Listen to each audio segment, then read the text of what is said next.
අයිබෝවන් මම කුෂානි පණ්ඩිතරත්න දැන් ඕගොල්ලොන් ඔබේ උපාධිය ආරම්භ කරලා අවුරුදු 3ක්ම එක්සෑම් හරියට කරලා දැන් අවසන් වසරට ඇවිල්ලා ඉන්නේ. අවසන් වසරේ ඕගලන්ට තියෙන එක වැදගත් සබ්ජෙක්ට් එකක් තමයි මූල්‍ය කළමනාකරණය කියලා කියන්නේ. එතකොට මම මේ වීඩියෝ එකෙන් පටන් අරගෙන දැන් මම මේ දැන් සූදානම් වෙන්නේ මූල්‍ය කළමනාකරණය හැඳින්වීම කියන පාඩම ඔබට කියලා දෙන්න. මේකෙන් පටන් අරගෙන පාඩම් 10ක් තියෙනවා ඔයාලට මේ විෂය ඇතුලේ ඉගෙන ගන්න. මේ විෂය ගැන ගත්තොත් ඔබ ඉගෙන ගත්තු අනිත් විෂයන් වලට වඩා තරමක වෙනස් විෂයක්. මේකෙදී ඔබට තියෙනවා ගොඩක් ගණන් හදන්න. මෙතනදී ඔයගොල්ලන් අනිවාර්යයෙන්ම සයන්ටිෆික් කැල්කියුලේටර් එක පාවිච්චි කරන්න ඕනේ. ඔයගලගේ විභාගයටත් පාවිච්චි කරන්න පුළුවන්. මම දන්නවා ඔයගොල්ලෝ මීට කලිනුත් තිබ්බු ගිණුම්කරණය සහ මැත්ස් ගණිතය වගේ ගණිතයේ ස්ටැටිස්ටික් සංඛ්‍යානය ඔය වගේ විෂයන් වලටත් ඔයගොල්ලෝ මේ පාවිච්චි කරා කැල්කියුලේටර් එක. ඉතින් මේකටත් මේ සබ්ජෙක්ට් එකට නම් අනිවාර්යයෙන්ම ඒ කැල්කියුලේටර් එක අවශ්‍ය වෙනවා. ඒ නිසා මම මුලින්ම කියන්න කැමතියි ඔයගොල්ලෝ කැල්කියුලේටර් එකක් ගන්නවා නම් ගන්න, නැත්නම් ඔබගේ මිතුරෙක්ගෙන් එක හොයාගෙන තියාගෙන මේ ඉදිරියට තියෙන හැම වීඩියෝ එකකටම සවන් දෙන්න. ඒ තියෙන ගණන් හදන්න. එතකොට පෙබරවාරි 6 වෙනිදා මම බලාපොරොත්තු වෙනවා සම්මන්ත්‍රණය පවත්වන්න. එතකොට සම්මන්ත්‍රණයේදී පුළුවන් ඔයාලට මේකේ තියෙන ගැටලු මාත් එක්ක සාකච්ඡා කරන්න. මම විභාගය අරමුණු කරගෙන තමයි ඒක පවත්වන්න සූදානම් වෙන්නේ. දැන් අපි මම ෂෙයා කරන්නම් දැන් ස්ලයිඩ්ස් ටික. අපි යමු පළවෙනි පාඩමට.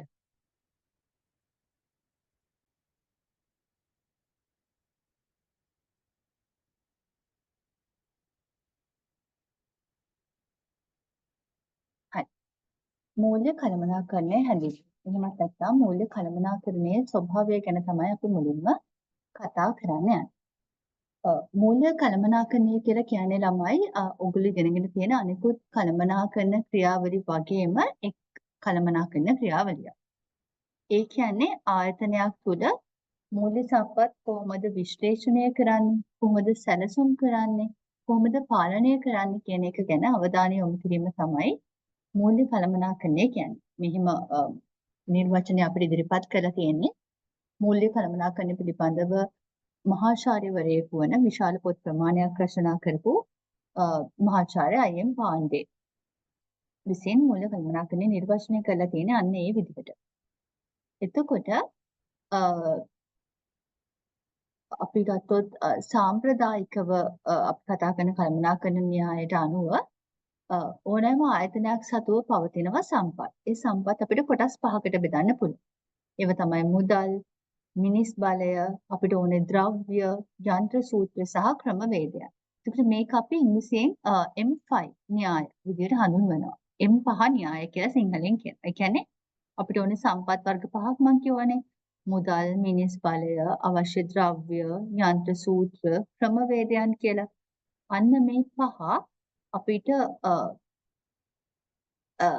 ඉංග්‍රීසි M අකුරෙන් පටන් ගන්න වචන වලින් තමයි හැදිලා තියෙන්නේ. ඒ කියන්නේ money, manpower, material, machine, methods කියන විදිහට. එතකොට මෙවැනි සාම්ප්‍රදායික කළමනාකරණ න්‍යායන් වලින් මුදල් සම්පත විදිහට සලකන්නේ අපි දැන් මේ වර්තමානයේ කතා කරන මූල්‍ය සම්පත. එතකොට ගොඩක් ඉස්සර ඉඳන් පවතින න්‍යායක් තමයි මේ පහ න්‍යාය කියලා කියන්නේ. එතකොට මේ අපි අතීතයේදී කරපු මුදල් හා බැඳුණු තීරණ අධ්‍යයනය කිරීම තමයි මේ මූල්‍ය කටයුතු කියලා අපි දැන් වර්තමානයේ විදිහට සලකලා වර්තමානයේදී අපි මුදල් සහ මූල්‍ය කියන එකට අර්ථකථන දෙකක් තියෙනවා. එතකොට හැබැයි මේ මූල්‍ය කළමනාකරණයේදී කරන්නේ අපි අතීතයේ මුදල් කළමනාකරණය යටතේ කරපු දේවල්ම තමයි. පැහැදිලිද? හැබැයි ළමයි මෙතනදී අපි මූල්‍ය කළමනාකරණය කිව්වොත් අපි ව්‍යාපාරයක් සතුව තියෙන විවිධ සම්පත් තියෙනවානේ. ඒ අතර මේ මූල්‍ය සම්පත අද්විතීය තැනක් ගන්න. ඒ කියන්නේ අනිකුත් සම්පත් වල ක්‍රියාකාරීත්වය කෙරෙහි මේ මූල්‍ය සම්පත දැඩි බලපෑමක් කරනවා. පැහැදිලිද? ඒ කියන්නේ ළමයි අනිකුත් සම්පත් මත අපි ගනු ලබන තීරණවල ක්‍රියාත්මකභාවය රඳා පවතින්නේ ඒ අදාළ ආයතනයේ මූල්‍ය සම්පත්වල ප්‍රමාණය මත. පැහැදිලිද? අපි උදාහරණයක් විදිහට ගත්තොත් අලෙවි කළමනාකරුට එයාගේ ඉලක්ක වෙළඳපොලේ ගනුදෙනුකරුවන් තෘප්තිමත් කරන්න පුළුවන් භාණ්ඩයක් නිෂ්පාදනය කරගන්න ඕනේ. එතකොට එයා ඒ භාණ්ඩය නිෂ්පාදනය කරනවාද නැද්ද කියන එක තීරණය ගන්න ඕනේ නම් ඒක තීරණය ගන්න බලපාන ප්‍රධාන සාධකයක් තමයි ආයතනයේ තියෙන මූල්‍ය ආයතනයේ තියෙන මුදල් වල ප්‍රමාණය. පැහැදිලිද? එතකොට මූල්‍ය සම්පත් වල තියෙන ප්‍රමාණය මත ගන්න අනිකුත් තීරණ වෙනස් වෙනවා. පැහැදිලිද? එතකොට ඒ වගේ ඕනෑම ව්‍යාපාරික ආයතනයක් තුල තියෙන මූල්‍ය සම්පත අපි හරි විදිහට කළමනාකරණය කරන්න ඕනේ. කියන්නේ අපි විශ්ලේෂණය කරන්න ඕනේ හරි විදිහට, සැලසුම් කරන්න ඕනේ හරි විදිහට, ඒ වගේම පාලනය කරන්න ඕනේ හරි විදිහට. එතකොට මේ මූල්‍ය සම්පත අපි නිසි කළමනාකරණයට රතු කිරීමෙන් අපිට පුළුවන් නිසි මූල්‍ය කළමනාකරණයක් සිදු කරන්න. පැහැදිලිද? මේ කාර්යය සඳහා ලොකුම වගකීම ගන්න පුද්ගලයා තමයි ආයතනයේ මූල්‍ය කළමනාකරු. අපි කියනවා ෆයිනෑන්ෂල් මැනේජර් කියලා. එතකොට මේ ෆයිනෑන්ෂල් මැනේජර් මූල්‍ය කළමනාකරු ආයතනයට අවශ්‍ය කරන අරමුදල්. එහෙමත් නැත්නම් අපි කියනවා මුදල්. අරමුදල් වලට අපි ඉංග්‍රීසියෙන් funds. ඒ අරමුදල් කොහොමද විවිධ මාර්ගයන්ගෙන් ලබා ගන්නේ? එතකොට ඒ ලබා ගන්න අරමුදල් මොන ව්‍යාපෘති වලද අපි ආයෝජනය කරන්නේ, ඉන්වෙස්ට් කරන්නේ. ඒ කිරීම තුළින් ව්‍යාපාරයේ හිමිකරුවන්ගේ ධනය උපරිම කරන්නේ කොහොමද කියන එක තමයි සමස්තයක් වශයෙන් මේ මූල්‍ය කළමනාකරණය තුළින් කතා බහ කරන්නේ. පැහැදිලිද?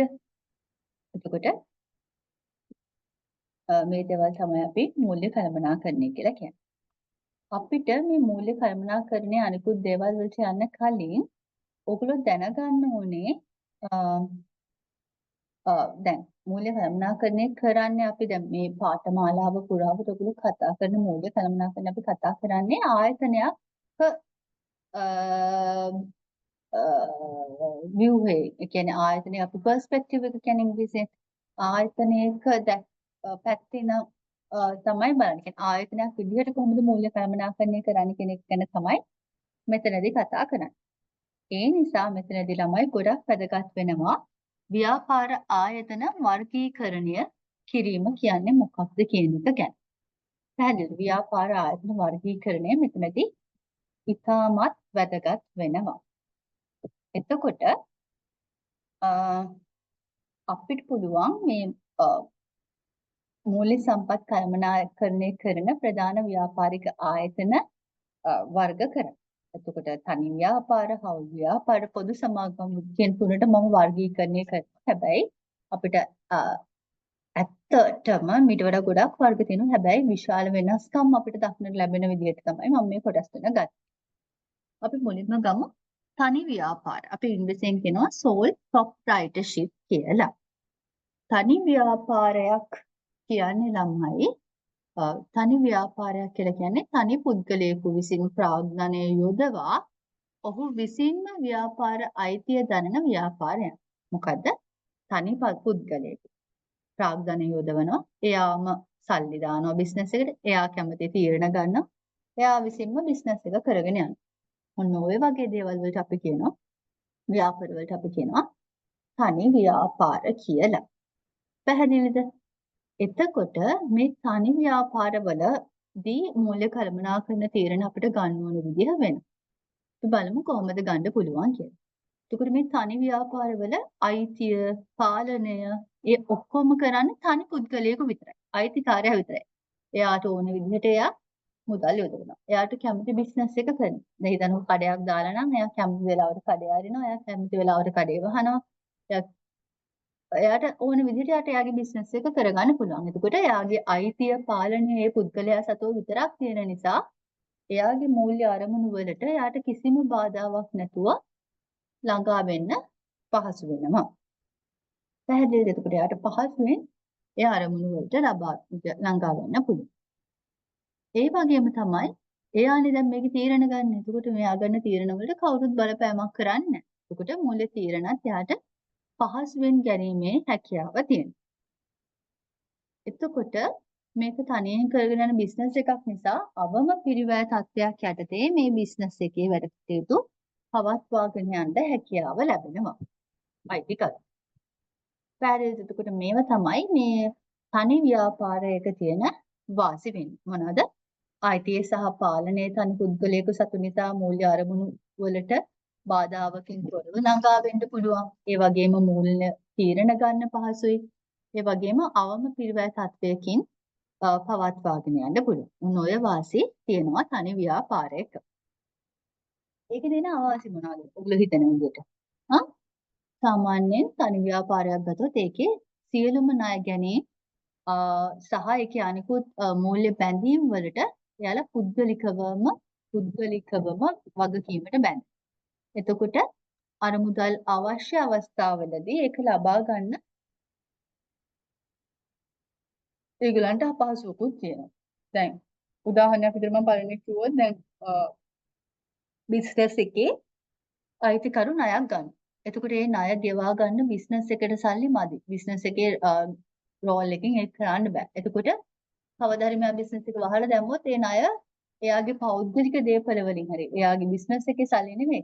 එයාගේ ඉතුරුම් හරි එයාගේ පෞද්ගලික දේපල වලින් ලැබෙන ආදායම් හරි අන්න ඒ වගේ දේවල් වලින් හරි ඒක සෙටල් කරන්න සිද්ධ වෙනවා. පැහැදිලිද? එතකොට මේකේ අසීමිත ලෙස වගකීමට බැඳෙනවා අයිතිකරු. එතකොට අර මුදල් සපයා ගැනීමේදී අනිවාර්යයෙන්ම මේ දේවල් ගැන දැඩි අවධානයක් ලබා දෙන්න ඕන. පැහැදිලිද? ඒ වගේම තමයි එතකොට දැන් මේක බිස්නස් එකක් කරගෙන යනකොට පුද්ගලයෙක්නේ සම්බන්ධ වෙන්නේ. එතකොට මේ පුද්ගලයෙක් සම්බන්ධ වෙන නිසා ණය අවශ්‍ය අරමුදල් ලබා ගැනීම පොඩ්ඩක් අපහසු වෙනවා. දැන් බැංකු ණයක් ගන්න ගියත් බිස්නස් එක බේස් කරගෙන සෑහෙන අමාරුයි. පහසුවෙන් ගන්න බෑ. එතකොට තනි ව්‍යාපාරයක මූල්‍ය කළමනාකරන තීරණ ගති මෙන්න මේ වාසි අවාසි සහ ඒකේ ස්වභාවය සැලකිල්ලට අරගෙන තීරණ ගන්නවා. අපි ඊළඟට බලමු හවුල් ව්‍යාපාර. එතකොට හවුල් ව්‍යාපාරයක් කියලා කියන්නේ ලාභ ලබා ගැනීමේ අරමුණින් පුද්ගලයන් දෙන්නෙක් හරි ඊට වඩා වැඩි ප්‍රමාණයක් හරි අයිතිය දරමින් පවත්වාගෙන යන ව්‍යාපාර ආයතන. එතකොට මේ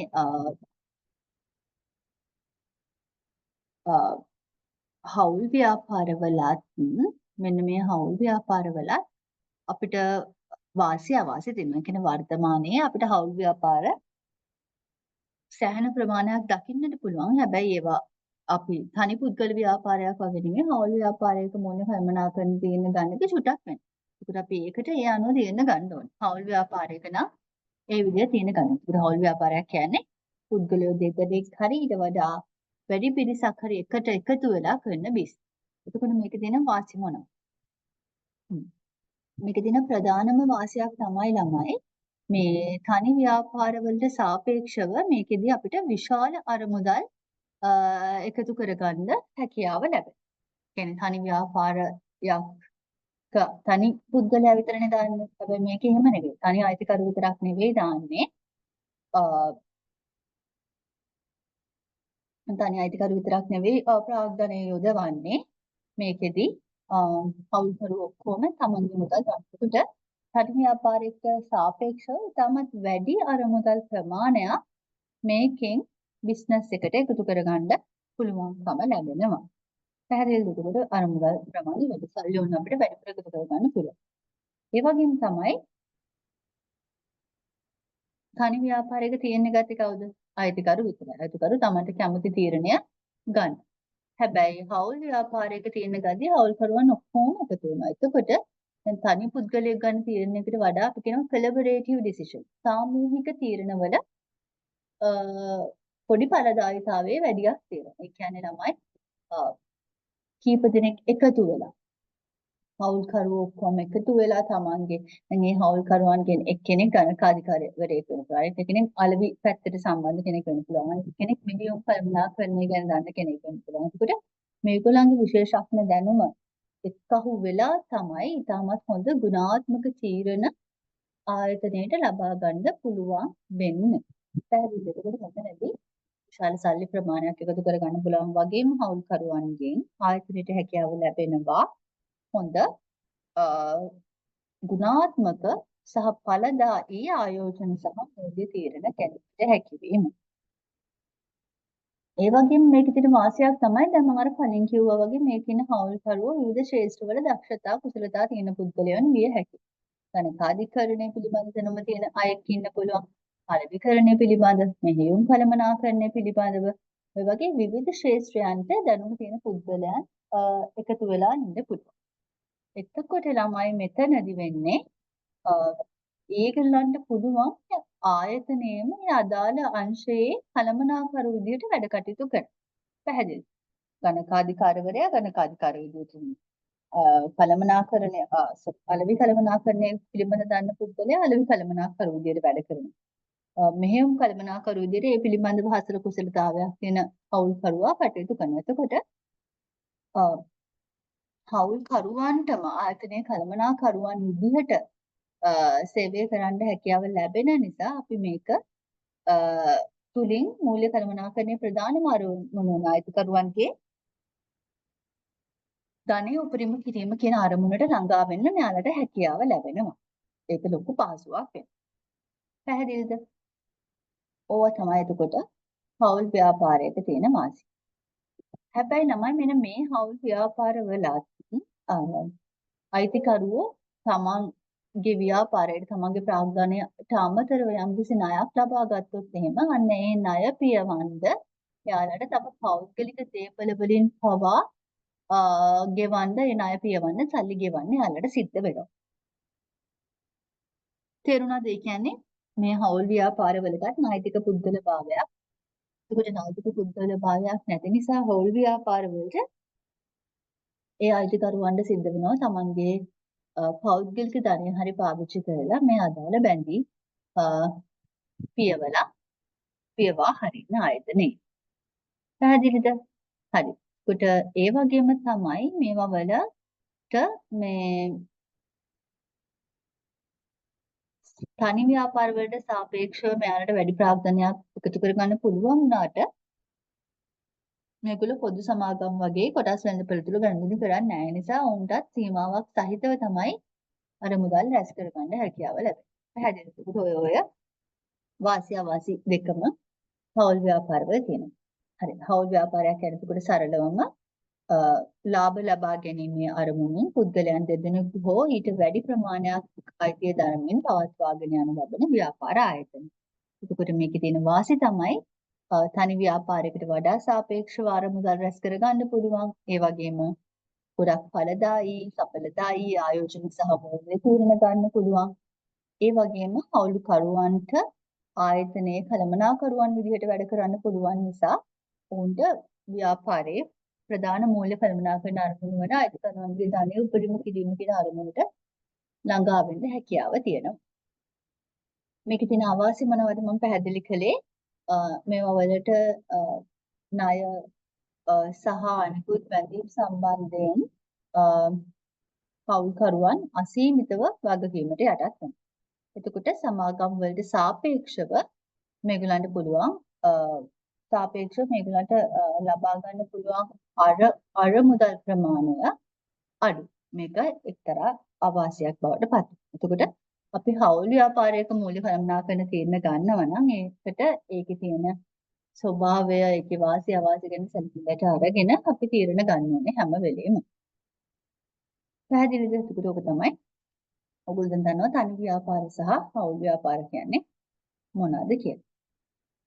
එතකොට අපි ගත්තොත් පොදු සමාගම්. පොදු සමාගම් තමයි දැන් මම කිව්වේ ප්‍රධාන කොටස් තුනකට ඔයගොල්ලන්ට කියලා දෙනවා කියලානේ. හවුල් ව්‍යාපාර, තනි ව්‍යාපාර සහ පොදු සමාගම්. පොදු සමාගමක් කියලා කියන්නේ නීතිමය පුද්ගල භාවයක් තියෙන වගකීම යදවපු ප්‍රාග්ධනයට විතරක් සීමා වෙන කොටස් මාර්ගයෙන් ප්‍රාග්ධනය රැස් කරගන්න පුළුවන් ව්‍යාපාර ආයතනයක්. එතකොට මේකේ තියෙන විශේෂත්වය තමයි ළමයි දැන් කලින් මම කියලා දුන්න ආයතන වර්ග දෙකටම ඔවුන් අයිතිකරුවන් අසීමිතව වගකීමට බැඳෙන. ව්‍යාපාරයට ගෙවන්න බැරි ණය ගෙවා ගන්න අයිතිකාරයා ඔවුන්ගේ තමන්ගේ පෞද්ගලික දේපල හරි යොදවලා ඒක ගෙවන්න ඔහු අය වගකීමට බැඳලා ඉන්නවා. පැහැදිලිද? හැබැයි පොදු සමාගම් වල එහෙම නැහැ. පොදු සමාගම් වලට තියෙනවා නීතිමය පුද්ගල භාවය. ඒ කියන්නේ පොදු සමාගම් නීතිය ඉදිරියේ වෙනමම පුද්ගලයෙකු විදිහට පිළිගන්නවා.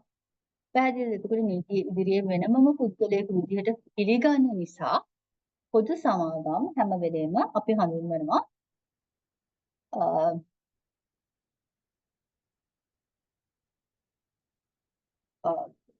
නෛතික පුද්ගල භාවයක් ඇති ආයතන විදිහට. ඒකට ඒ වගේ වල අයිතිකරුවන් නිදවන ප්‍රාග්ධනයේ සීමා වෙන්නේ ඔවුන් ඔවුන් දරුවන්ගේ වගකීම සීමා වෙන්නේ ඔවුන් නිදවන ප්‍රාග්ධනය විතරයි. කියන්නේ ඔයා කොටස් 100ක් මිලදී ගත්තා නම් අන්නේ කොටස් 100ට අදාළ මුදල විතරයි ඔයාලට කවදා හරි නැති වෙන්නේ ආයතනය වැහිලා ගියේ.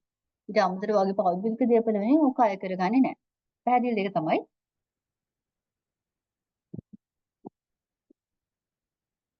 පොදු සමාගම් වල තියෙන විශේෂත්වය වෙන්නේ. පැහැදිලිද? එතකොට මෙතනදී මේ පොදු සමාගම් වලට පුළුවන් කොටස් වෙළඳපොලේ ලියාපදිංචි වෙලා කොටස් වෙළඳපොළ තුල ඔවුන්ගේ සුරේ කුම්පත් විකුණලා අරමුදල් රැස් කරනවා. එතකොට ඒ කියන්නේ කොටස් විකුණන්න පුළුවන්, ණයකර විකුණන්න පුළුවන්, බැඳුම් කර විකුණන්න පුළුවන්. ඒකට ඒවා විශාල වශයෙන් කොටස් වෙළඳපොළ විකුණලා විශාල අරමුදල් ප්‍රමාණයක් රැස් කරගෙන ව්‍යාපාරය පුළුල් කරගන්න, ව්‍යාපාර අරමුණු සාක්ෂාත් කරගන්න හැකියාව පොදු සමාගම් වලට තියෙනවා. පැහැදිලිද? එතකොට අපි සරලවම කිව්වොත් පොදු සමාගම් වලදී ඒ අදාළ පොදු සමාගමට නීතිය පුද්ගල භාවයක් තියෙනවා. ඒ කියන්නේ වගකීම යොදු ප්‍රාග්ධනයට තේමා වෙනවා සහ කොටස් මාර්ගයෙන් ප්‍රාග්ධනය රැස් කරගන්න පුළුවන්. පැහැදිලිද? එතකොට ලංකාවේ කොටස් වෙළඳපොලේ මේ වගේ ආයතන 300ක් විතර විවිධ ආයතන කියන්නේ විවිධ කර්මාන්ත යටතේ ලයිස්තුගත වෙලා තියෙනවා අපිට දැක ගන්න පුළුවන්. පැහැදිලිද? එතකොට ළමයි අපි බලමු දැන් මේ පොදු සමාගම් වල තියෙන වාසි සහ අවාසි මොනවද කියලා. මේ පොදු සමාගම් වල තියෙන ප්‍රධානම වාසියක් තමයි මේකේ කොටස් හිමියන්ගේ වගකීම යදුව ප්‍රාග්ධනයට විතරයි සීමා වෙන්නේ තමයි. මිලදී ගත කොටස් ප්‍රමාණය විතරයි ඔවුන්ගේ වගකීම. ඒ කියන්නේ ආයතනයේ කවදාරි වහන දවසක ඒ තමන්ට නැති වෙන්නේ යදුව ප්‍රාග්ධනය විතරයි. ඒ වගේම මොවුන්ට පුළුවන් මූල්‍ය සුරකුම්පත් නිකුත් කරමින් විශාල ප්‍රාග්ධන ප්‍රමාණයක් රැස් කරගන්න. මම අර කලින් කියලා දුන්නා වගේ ණයකර, බැඳුම් කර ඒවා නිකුත් කරලා විශේෂම කොටස් ගත්තොත් සාමාන්‍ය කොටස් වර්ණීය කොටස් නිකුත් කරලා විශාල ප්‍රාග්ධනයක් රැස් කරගන්න පුළුවන්. ඒ වගේම මේක පාලනය කරන්නේ අධ්‍යක්ෂක මණ්ඩලයක්. ඒ කියන්නේ දැන් කොටස් හිමියෝ හැමෝටම ආයතනයක් ගත්තොත් කොටස් හිමියෝ ලක්ෂයක් දසලක්ෂයක් පමණ ඉන්න පුළුවන්. එතකොට මේ හැම කොටස් හිමියෙක්ටම ප්‍රැක්ටිකලි බිස්නස් එකට ඇවිල්ලා බිස්නස් එක බලලා ඒකට ඒ වෙනුවෙන් වැඩ කරන්න බෑ. ඒ නිසා කොටස් හිමියන්ගේ ඡන්දකින් ආයතනයේ පවත්වන වාර්ෂික මහා සභාව රැස්වීමේදී සියලුම කොටස් හිමියන්ට සහභාගී වෙන්න කියලා ඡන්දයක් පවත්වලා මේ ඡන්දයෙන් පත්වෙන අධ්‍යක්ෂක මණ්ඩලයට කොටස් හිමියෝ බාර දෙනවා ව්‍යාපාරයේ කටයුතු කරගෙන යන්න කියලා. ඒකට කොටස් හිමියෝ වෙනුවෙන් ව්‍යාපාරය පාලනය කරන්නේ අධ්‍යක්ෂක මණ්ඩලය. තේරුණාද? ඒක තමයි මේක එක පාසයක්. එතකොට හැම අයිතිකරුම සම්බන්ධ වෙන්නේ නැහැ. අධ්‍යක්ෂක මණ්ඩලය විතරක් සම්බන්ධ වෙනවා ව්‍යාපාරයේ පාලනයට. ඒකට මේකට කොටස් නායකර වගේ දේවල් නිකුත් කරන්න පුළුවන්. ඒ වගේම තමයි මේකේ වැදගත්ම දෙයක් තමයි අයිතිය වෙනත් කෙනෙක්ට මාරු කරන්න පුළුවන්. දැන් ඔබ කොටස් හිමියෙක් නම් ආයතනයක ඔබ එකේ අයිතිකරුවෙක් බවට පත් වෙනවා. හැබැයි පුතේ ඔයගොල්ලෝ අර කැමති ඕනෑම අවස්ථාවක ඒ කොටසේ පිළිබඳ ඔයාලට තියෙන අයිතිය ඔයාලට පුළුවන් මේක විකුණලා වෙන කෙනෙකුට පවරන්න. ඔයා කොටස් වෙළඳපොලේක ඔයාලට පහසුවෙන් මේක විකුණලා අයිතිය වෙන කෙනෙකුට පවරන්න හැකියාව තියෙනවා. එතකොට ඒකත් ලොකු වාසියක්. අයිතිය Tamanටම තිබු කාලයක් තියාගෙන ඉන්න ඕනේ. දැන් තනි ව්‍යාපාරික වගේ මායිතිය පවරන එක හරි අමාරු වැඩක් නේ. එක අයිතිකාරයන් ඉන්නේ. හැබැයි මේක එහෙම නැහැ. අයිතිය පවතින සාපේක්ෂව වාසි සහගත වෙනවා. ඒ වගේම මේකේ තියෙන අවාසි මොනවද කියලා අපි දැන් බලමු. මේකේ තමයි හැබැයි මේකේ ඔන්න බලන්න ළමයි මේකේ අයිතිය තියෙන අයිතිකරු. අයිතිකරුව හැමෝම සම්බන්ධ වෙන්නේ. ඒගොල්ලෝ අධ්‍යක්ෂක මණ්ඩලයක් පත් කරලා අධ්‍යක්ෂක මණ්ඩලය පාලනය කරනවා. හැබැයි බිස්නස් එක රන් කරන්නේ එකේ කළමනාකරු. ඒකට කළමනාකරුවෝ වැඩ කරනවා කළමනාකරුවන්ගේ අරමුණ වෙනුයි ඔවුන්ට ඕන ඔවුන්ගේ රැකියා සුරක්ෂිතභාවය ආයතනයේ දියුණු කරනවා. හැබැයි අධ්‍යක්ෂක මණ්ඩලය වැඩ කරනවා අයිතිකරුවන්ගේ ධනය උපරිම කිරීම කියන අරමුණ. එතකොට මෙන්න මේ ගැටෙන අරමුණක් එනවා. අපිට මේකට කියනවා අපි නියෝජ්‍යත්ව ප්‍රශ්න. මේක නිසා නියෝජ්‍යත්ව පිළිවෙය ඇති වෙනවා. අපි ඉංග්‍රීසියෙන් කියනවා ඒජන්සි conflicts agency cost කියලා. එතකොට මේක මම තව ටිකකින් ඉතාමත් පුළුල්ව පැහැදිලි කරන්න. දැනට ඔයගොල්ලෝ මතක තියාගන්න. ප්‍රධානම අවශ්‍යයක් තමයි අයිතිය හා පාලනය කියන එක ගැන ඒ දෙක සිදුවෙන දෙන්නෙක් අතින් ඒ නිසා නියෝජ්‍යත්ව ප්‍රශ්න ඇති වෙනවා. ඒ වගේම තමයි මේකේ මූල්‍ය තීරණවල ඵලදායීතාවය කොටස් මිල ගණන් වලින් අපිට මනින්න පුළුවන්. පැහැදිලිද? එතකොට අපිට පුළුවන් කොටස් වල මිල ගණනය කරන අර සුරකුම්පත් අගය කිරීම කියලා ඉදිරියට තියෙන ඔයගලගේ පාඩමක්. ඒ පාඩම කරද්දී ඔයගලන්ට තේරෙයි.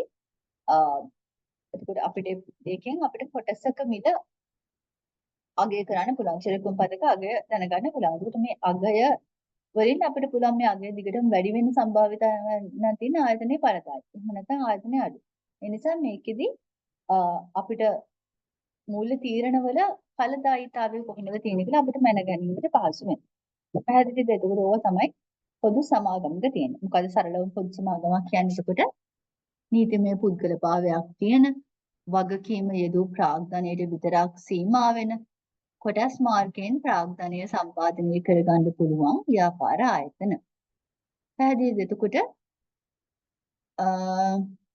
අපේ ලංකාවේ කොටස් වෙළඳපොලේ මේ වගේ ආයතන 300කට වැඩි ලියාපදිංචි වෙලා තියෙනවා. මේක තියෙන වාසිය තමයි කොටස් හිමියන්ගේ වගකීම යෙදූ ප්‍රාග්ධනයට විතරක් සීමා වෙනවා. මූල්‍ය සුරකුම්පත් නිකුත් කරලා ඒගොල්ලන්ට විශාල ප්‍රාග්ධනයක් ලබා ගන්න පුළුවන්. කියන්නේ සාමාන්‍ය කොටස්, වරණීය කොටස්, ණයකර, බැඳුම් කර ඔය වගේ විවිධ වර්ගයේ මූල්‍ය සුරකුම්පත් නිකුත් කරලා ඔවුන්ගේ අරමුණට අනුව අරමුදල් සම්පාදනය කරගන්න හැකියාව තියෙනවා. එතකොට මේක පාලනය කරන්නේ අධ්‍යක්ෂක මණ්ඩලයක්. ඒකත් ලොකු වාසියක්. ඊළඟට ආයිතිය වෙනත් පුද්ගලයෙක්ට මාරු කරන්නත් ලේසි.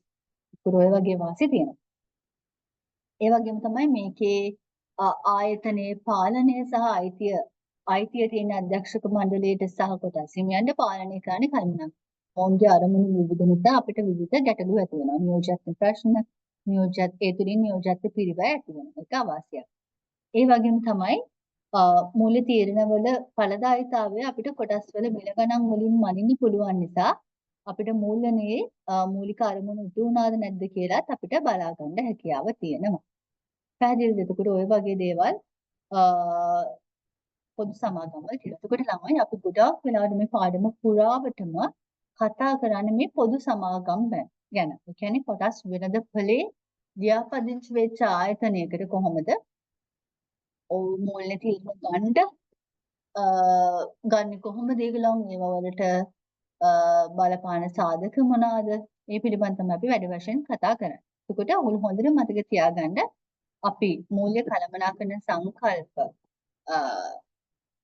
යොදා ගන්නකොට ආයතනයක තීරණ ගන්න අපි මුලින්ම බලන්න ඕනේ මේ ආයතනයේ වර්ගීකරණය කොහොමද කියලා. මේ ආයතනය තනි ව්‍යාපාරයක්ද?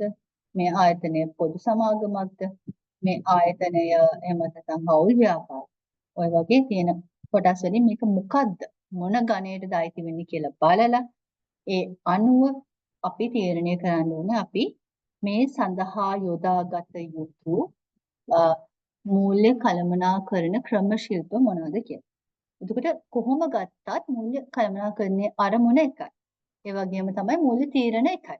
හැබැයි අපි මේ තීරණ ගන්න විදිහ ආයතන වර්ගයෙන් ආයතන වර්ගයට සැලකිය යුතු වෙනසක් දක්නට ලැබෙනවා. ඔබ ඉතාමත් හොඳින් දැනගන්න ඕනේ සමාගම් මේ මූල්‍ය ආයතන වර්ගීකරණය කිරීම ගැන මූල්‍ය තීරණ ගන්න. දැන් ඔබට ආයතනයක් විදිහට තීරණ ගන්න විදිහත් ඔබ පෞද්ගලිකව ඔබගේ මූල්‍ය තීරණ ගද්දී ඔබ අනුගමනය කරන විදිහදී දෙකක්.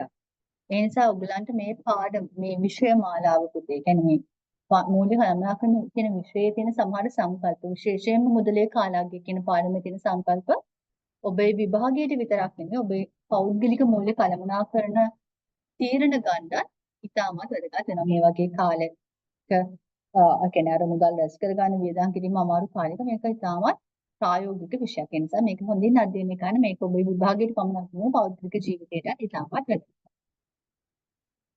පැහැදිලිද? හරි. දැන් මම ඔයගලන්ට පුංචි හැඳින්වීමක් කරන්නම්. මේ මූල්‍ය කළමනාකරන විෂයේ ගොඩක් ස්කෝප් එක එහෙම නැත්නම් විෂය පදේ ගැන. හරිද? මේක සාමාන්‍යයෙන් මම ඔයාලට කලිනුත් කිව්වා වගේ මේ විෂය අපි කතා කරන්නේ තාමත් පුළුල්ව බැලුවොත් ව්‍යාපාර ආයතනයක් විසින් කොහොමද අරමුදල් ලබා ගන්නෙ?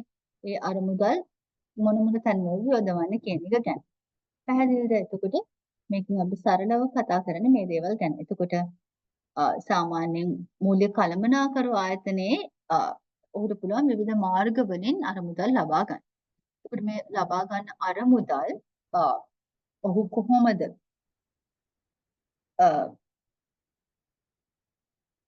මොන මොන මාර්ග වලින්ද ඔහු අරමුදල් ලබා ගන්න. ඒ වගේම මේ අරමුදල් කොහොමද විවිධ ව්‍යාපෘතිවල හරි වත්කම් වල හරි යොදවන්නේ. කොහොමද මේගොල්ලෝ මේක නිසි කළමනාකාරීත්වයකින් යුතුව කරන්නේ කියන එක ගැන ඕන් දැනගන්න ඕන. පැහැදිලිද? එතකොට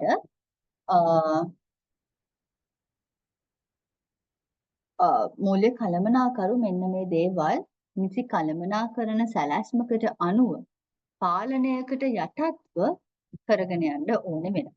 පැහැදිලිද? එතකොට තමයි මේ ව්‍යාපාර ආයතනයකට මූල්‍ය කළමනාකරු ගේ මූල්‍ය කළමනාකරුගේ සහාය ඇතිව තමයි ව්‍යාපාර ආයතනයකට පුළුවන් වෙන්නේ දිගු කාලෙකදී තමත් හොඳ ආයතනයක් විදිහට අදාළ කර්මාන්තය තුළ නැගී සිටින. පැහැදිලිද? එතකොට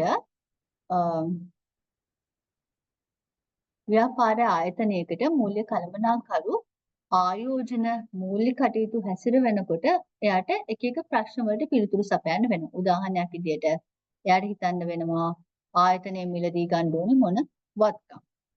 පාවිච්චි කරපු යන්ත්‍රයක් ගන්නවද අලුත් යන්ත්‍රයක් ගන්න. මේ යන්ත්‍රය ගන්න මොන රටෙන්ද මොකද්ද? ඔය වගේ එයාට තීරණය ගන්න පුළුවන්. එතකොට මේ අදාළ වත්කම මිලදී ගන්න ඕන සල්ලි හොයාගන්නේ කොහොමද? අපි අරමුදල් රැස් කරගන්න ඕනේ කොහොමද? අයිතිකරුගේ ප්‍රාග්ධනය ගන්නවද? එහෙමත් නැත්නම් ආයතනයේ රඳවාගත් පියුම් පාවිච්චි කරනවද? නැත්නම් ණයක් ගන්නවද? ලීසින් එකක් දානවද? ඔය වගේ තීරණ යාට ගන්න වෙනවා. ඒ වගේම තමයි අරමුදල් සම්පාදන මාර්ග හා බැඳී විවිධ පිරිවැයන් මොනවද කියලා දැනගන්න. ඒ කියන්නේ අපි අයිතිකරුවන්ගේ ප්‍රාග්ධනය ගත්තොත් ඒකට අදාළ වෙන ප්‍රාග්ධන පිරිවැය කොච්චරද? ඒ කියන්නේ ඒගොල්ලන්ට ලාභාංශ ගෙවන්න ඕන ප්‍රමාණයන් මොනවද? ඒ ගැන අවබෝධයක් තියෙනවා. අපි ණයක් ගත්තොත් ඒ ණයට අදාළව අපි පොලි කොච්චර ගෙවන්න ඕනද කියන එක ගැන තීරණය කරන්න ඕනේ. පැහැදිලිද? එතකොට ඒ වගේම වරණීය ලාභාංශ ගත්තොත් ඒකට අදාළ පිරිවැය මොකද්ද? අපි Tamanගේම රඳවාගත පියුම් පාවිච්චි කරොත් මොකද අපිට දෙන අවශ්‍යක පිරිවැය. ඔය වගේ අරමුදල් සම්පාදන මාර්ගවලට හා බැඳිච්ච විවිධ පිරිවැයවන් මොනවාද කියන එක ගැන අවබෝධයක් අනිවාර්යයෙන්ම මූල්‍ය කළමනාකරු සතුව තිබිය යුතුමයි. පැහැදිලිද? එතකොට ඒ වගේම ආයතනයේ ප්‍රශස්ත ප්‍රාග්ධන ව්‍යුහය මොකක්ද කියන එකත් දැනගන්න ඕනේ. ඒ කියන්නේ ළමයි දැන් පුළුවන් ආයතනයක් කරගෙන යද්දී මූල්‍ය කළමනාකරු තීරණය කාණ්ඩ උනේ එයා කොච්චරක් දැන් යාලට අවශ්‍ය අරමුදල් 100යි නම් ඒ 100න් කොපමණ ප්‍රතිශතයක් අයිතිකරුවන්ගේ ප්‍රාග්ධනයෙන් එකතු කර ගන්නවාද? කොපමණ ප්‍රතිශතයක් බාහිර පාර්ශවයෙන් ගන්න ණය වලින් එකතු කර ගන්නවාද? වර්ණීය කොටස් කොච්චරද? ඔය වගේ අරමුදල් සම්පාදනය කරගන්න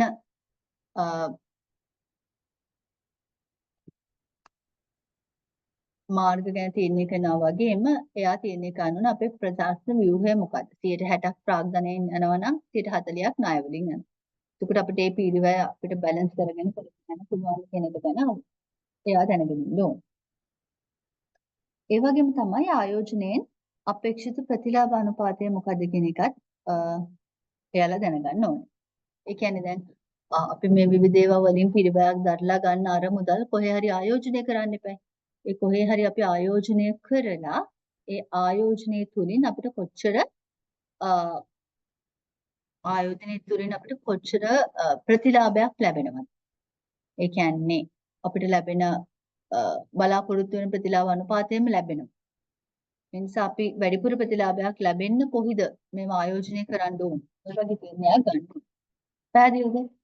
තවත් තමයි මූලික කළමනාකරු තීරණය කරන්න ඕනේ ආයතනයේ ප්‍රශස්ත ලාභාංශ ප්‍රතිපත්තිය මොකක්ද කියලා.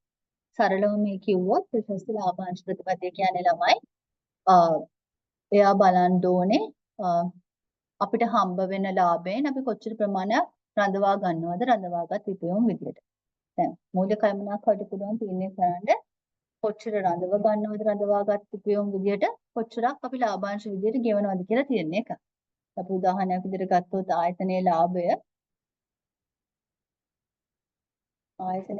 අයට පුළුවන් තීරණය කරන්න මේකෙන් අපි කොච්චරක් රඳවා ගන්නවද රඳවාගත් ඉපයුම් විදියට.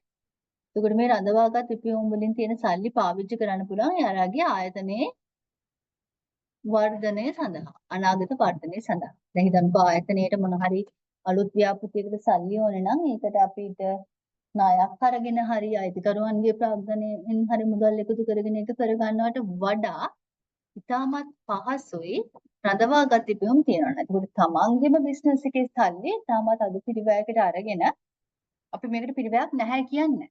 හරිද? පිරිවැය තියෙනවා සාපේක්ෂව අඩුයි. ඇයි මම මේකට අඩුයි කියන්නේ? පිරිවැයක් තියෙනවා කියන්නේ ඔයගොල්ලන්ට හිතෙන්න පුළුවන් අපි අපේම සල්ලි ගන්නවා නම් කොහෙන්ද ඒකට පිරිවැයක් කියනවා අපිට අවශ්‍යක පිරිවැය තියෙනවා. ඒ කියන්නේ ඒ සල්ලි පාවිච්චි කරලා වෙන මොනවා හරි දෙයක් කරා නම් අපිට උපයන්න තිබු ලාභය තියෙනවා. ඊට වඩා වැඩි ප්‍රමාණයක් එකෙන් ගන්න බෑ. අපි හැම වෙලේම ඔයගොල්ලෝ ආර්ථික විද්‍යාව ඉගෙන ගත්ත ළමයි විදිහට ගන්නවා. අපේ අවශ්‍යක පිරිවැය අපි හැම වෙලේම සැලකිල්ලට ගන්නම ඕනේ. තේරුණාද? අවශ්‍යක පිරිවැය අපි තාමත් දැඩිව සැලකිල්ලට ගත යුතු දෙයක්. පැහැදිලිද? එතකොට අපි අවශ්‍ය පිළිවෙල සැලකිලි ගන්නවා. ඒ නිසා මේ අභ්‍යන්තර රඳවාගත් ඉපයුම් වල පිළිවෙලක් තියෙනවා. මේ රඳවාගත් ඉපයුම් විදිහට කොච්චර තියාගන්න කියන එක මත ආයතනයේ අනාගත වර්ධනය රඳා පවතී. ඒ නිසා යා මූලික කළමනාකරු තීරණය කරන්න ඕනේ මම කොච්චර රඳව ගන්නවා. ඒ වගේම වැදගත් දෙයක් තමයි ලාභාංශ ගෙවන.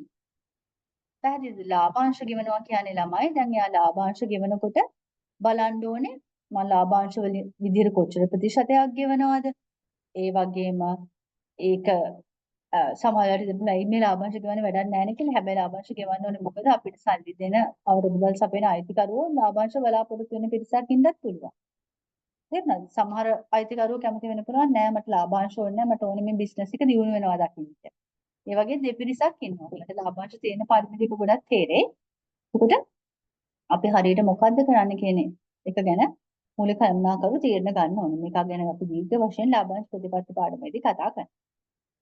ඊළඟට ළමයි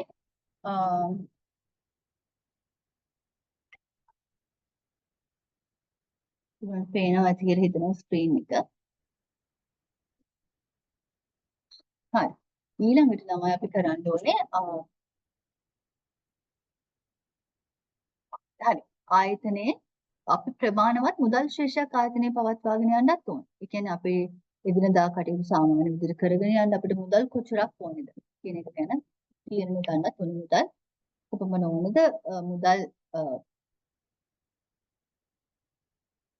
අපි කොහොමද මුදල් ශේෂයක් පවත්වාගෙන යන්නේ අත ප්‍රමාණවත්ද නැද්ද කියලා. ඒ කියන්නේ අපිට එදිනදා වැඩ කටයුතු කරගෙන යන්න අපිට මුදල් තියෙන්න ඕනේ. අපිට එන විදුලි බිල, ජල බිල, සේවක පඩි නඩි, හදිස්සියේ වෙන ගෙවීම් කරන්න අපි ගාව සල්ලි තියෙන්න ඕනේ ලාස්ට්‍රයේ ආයතනේ.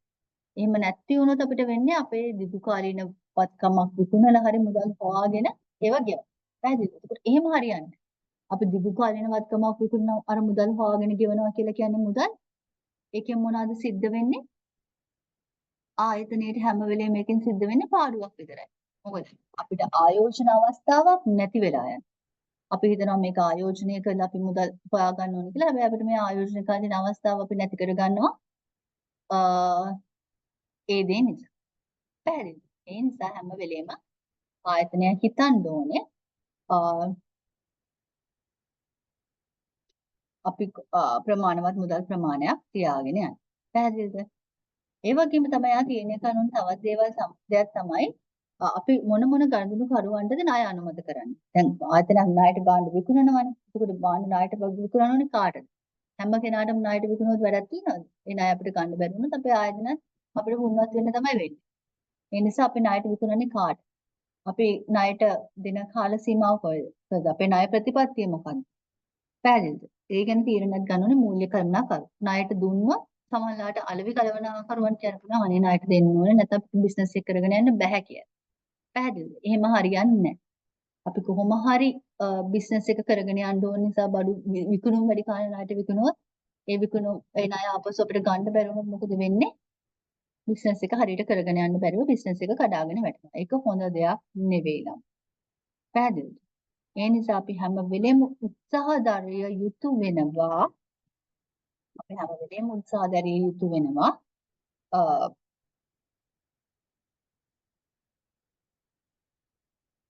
අපි හැම වෙලෙම ගොඩක් උත්සාහ දරන්න ඕනේ ආයතනයේ කියන්නේ අපිට ණය ආපහු ගෙවන්න පුළුවන් කෙනෙක්ට ණයට දෙන්න. පැහැදිලිද? හරි. එතකොට ඒ වගේම තමයි අපේ තොගවල ආයෝජනය කරන්න ඕනේ කොච්චරද කියන එක ඉතාමත් වැදගත්. ඒක ගොඩක් වැදගත් කියන්නේ ඇයි මම අපි තොගවල ආයෝජනය කරන මුදල තොගය කියන්නේ අපි ආයතනයේ ඒ ජංගම වත්කම. මේ තොගේ ගොඩාක් වෙලාවට තියෙන ණය. අපි බාණ්ඩ ගන්න ණයදනේ. එතකොට මේ ණය ගොඩක් නිකන් අපි නිස්කාරණේ තියාගෙන ඉන්නවා කියන්නේ ආයතනෙට අපිට ඒකට කිසිම අදාළත්වයක් නැතුව පොලියක් ගෙවන්න සිද්ධ වෙනවා. ඒක හොඳ දෙයක් නෙවෙයි. ඒ වගේම තමයි තොගේ තියන්නේ අපි ඒක හරියට ආරක්ෂා කරන්න ඕනේ. ආරක්ෂා කරන්න අපිට භෞතිකව ආරක්ෂා කරන අදාළ ගොඩනැගිලි වලට ගෙවන කුලිය තියෙනවා. ඒ වගේම මුරකරුවන්ට ගෙවන වැටුප් තියෙනවා. ඒ කැමරාපත් සබ්දල තියෙන ඒවට යන පිරිවැය තියෙනවා. ඔය වගේ වලට පිරිවැය යනවා. ඒ වගේම තමයි සමහර දේවල් තියෙනවා අපි ඒ අදාළ තත්වය තියාගන්න ඕන නිසා අපිට වායු සමීකරණ පාවිච්චි කරන්න පුළුවන් සමහරවිට තාමත් අදි සීතලකේව ගබඩා කර තියන්න වෙන්න පුළුවන්. ඔය වගේ දේවල් තියෙනවා. ඒකට විශාල පිරිවැයක් දරන්න වෙනවා. හැම වෙලේම තොගය කියලා කියන්නේ නම පිරිවැය එක්ස්ට්‍රැක්ට්ස් වෙලා තියෙන තැන. අපිට තොගය ඕනේ බිස්නස් එක ස්මූත්ලි කරගෙන යන්න අපිට තොගය අවශ්‍යයි. ඒ තොගය අපි නිසි විදියට නිසි ප්‍රමාණය තියාගෙන ඉන්න එක තමයි ඉතාමත් වැදගත් වෙන්නේ. පැහැදිලිද? එතකොට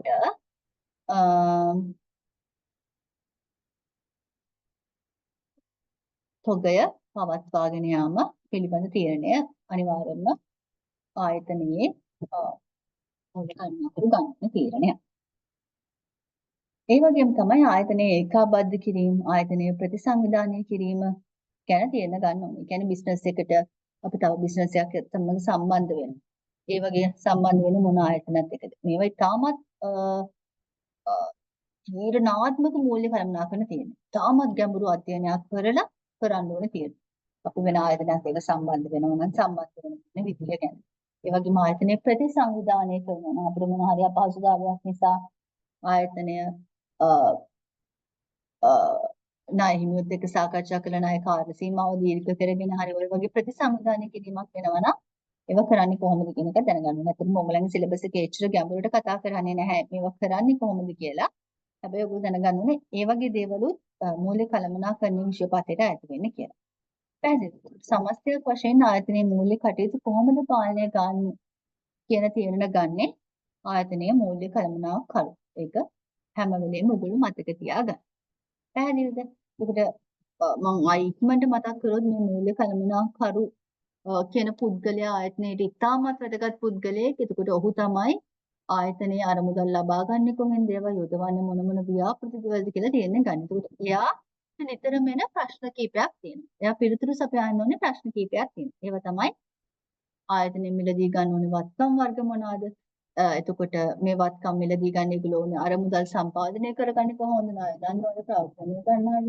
ලීස් කරනවාද? ඔය වගේ තීරණ ගන්නේ කොහොමද? ඒ වගේම මේ එක එක අරමුදල් සම්පාදන මාර්ගවලට අදාළ පිරිවැයවල් මොනවාද? ඒ වගේම අපේ වැදගත් දෙයක් තමයි ආයතනයේ මූල්‍ය ව්‍යුහය කොහමද? දැන් හිතන්නකෝ ඒගොල්ලන් තීරණය කරලා තියෙන 60ක් ප්‍රාග්ධනය නම් ඊට වඩා වැඩි කරොත් ප්‍රශ්නයක්. 40ක් ණය නම් ණය අපි 40ට වඩා යන්න බෑ.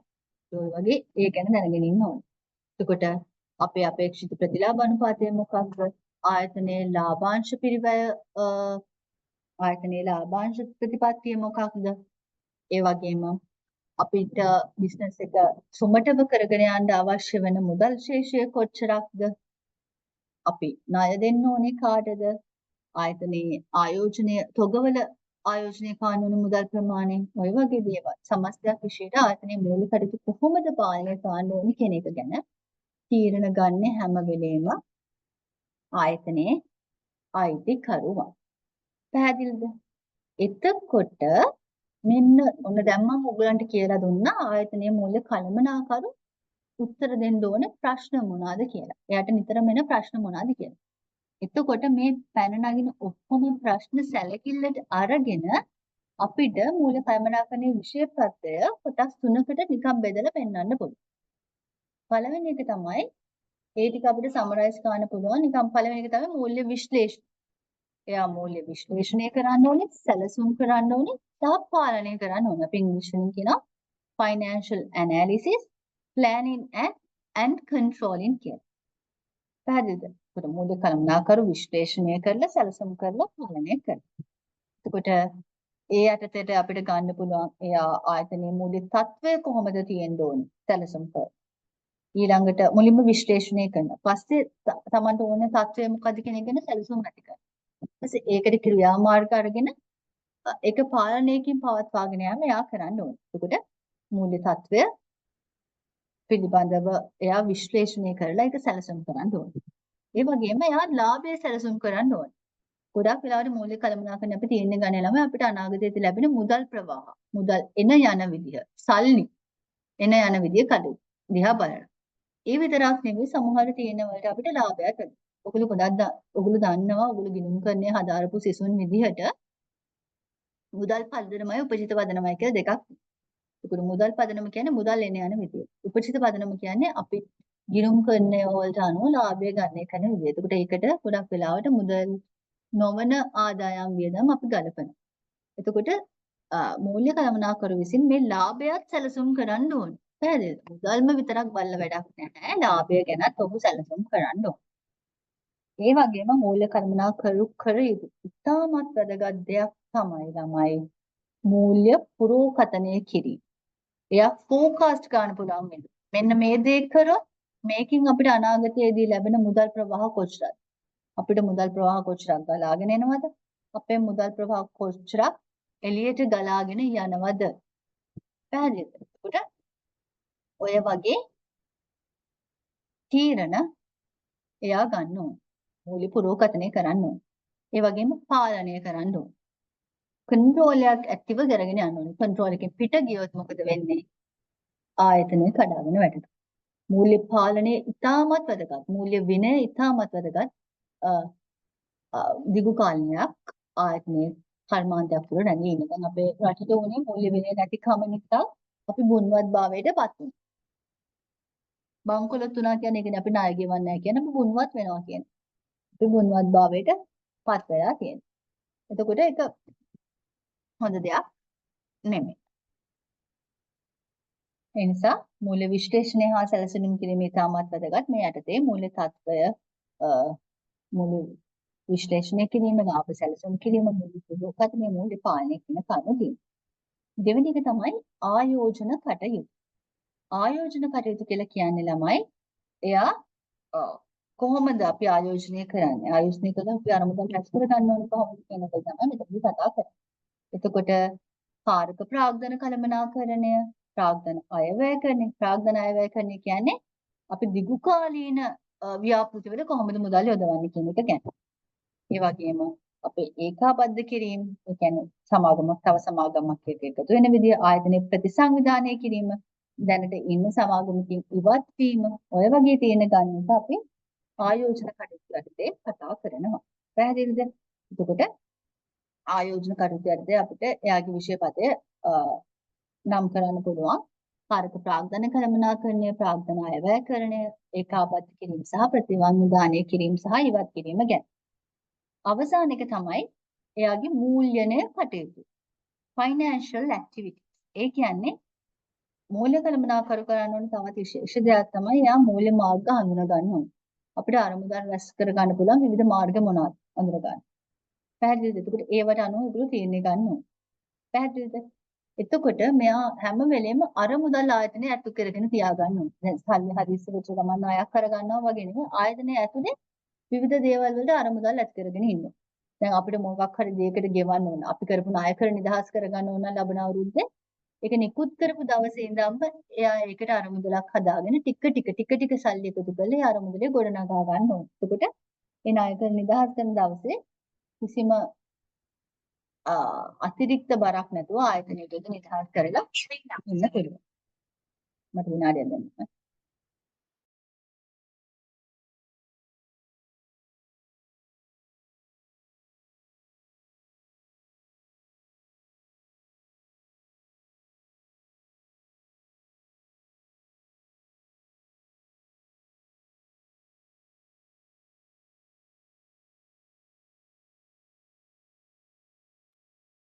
හරි.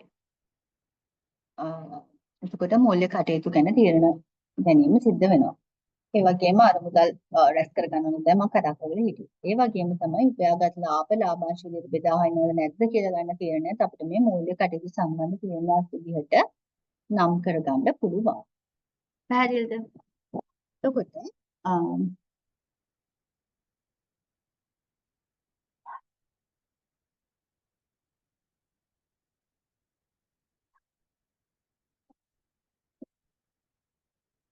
මෙන්න මේ මම දැන් කියපු මූල්‍ය කළමනාකරු ගැන කතා කරලා කියවපු ඔහුගේ කාර්යයන්නේ අපි මම දැන් ප්‍රධාන කොටස් තුනකට බෙදලා උන්ගේ අපි මොනවාද ඒකට කියන්නේ විෂය පදේ තියෙන එකට අපිට මේවා ප්‍රධාන මූල්‍ය තීරණ වලට වර්ග කරන්න පුළුවන්. එතකොට මේ ප්‍රධාන මූල්‍ය තීරණ කොහොමද වෙන්නේ කියන එක ගැන මම ඔයගලන්ට පැහැදිලි කරන්නම් සරල මූල්‍ය තත්ත්ව ප්‍රකාශයක් පාවිච්චි කරලා.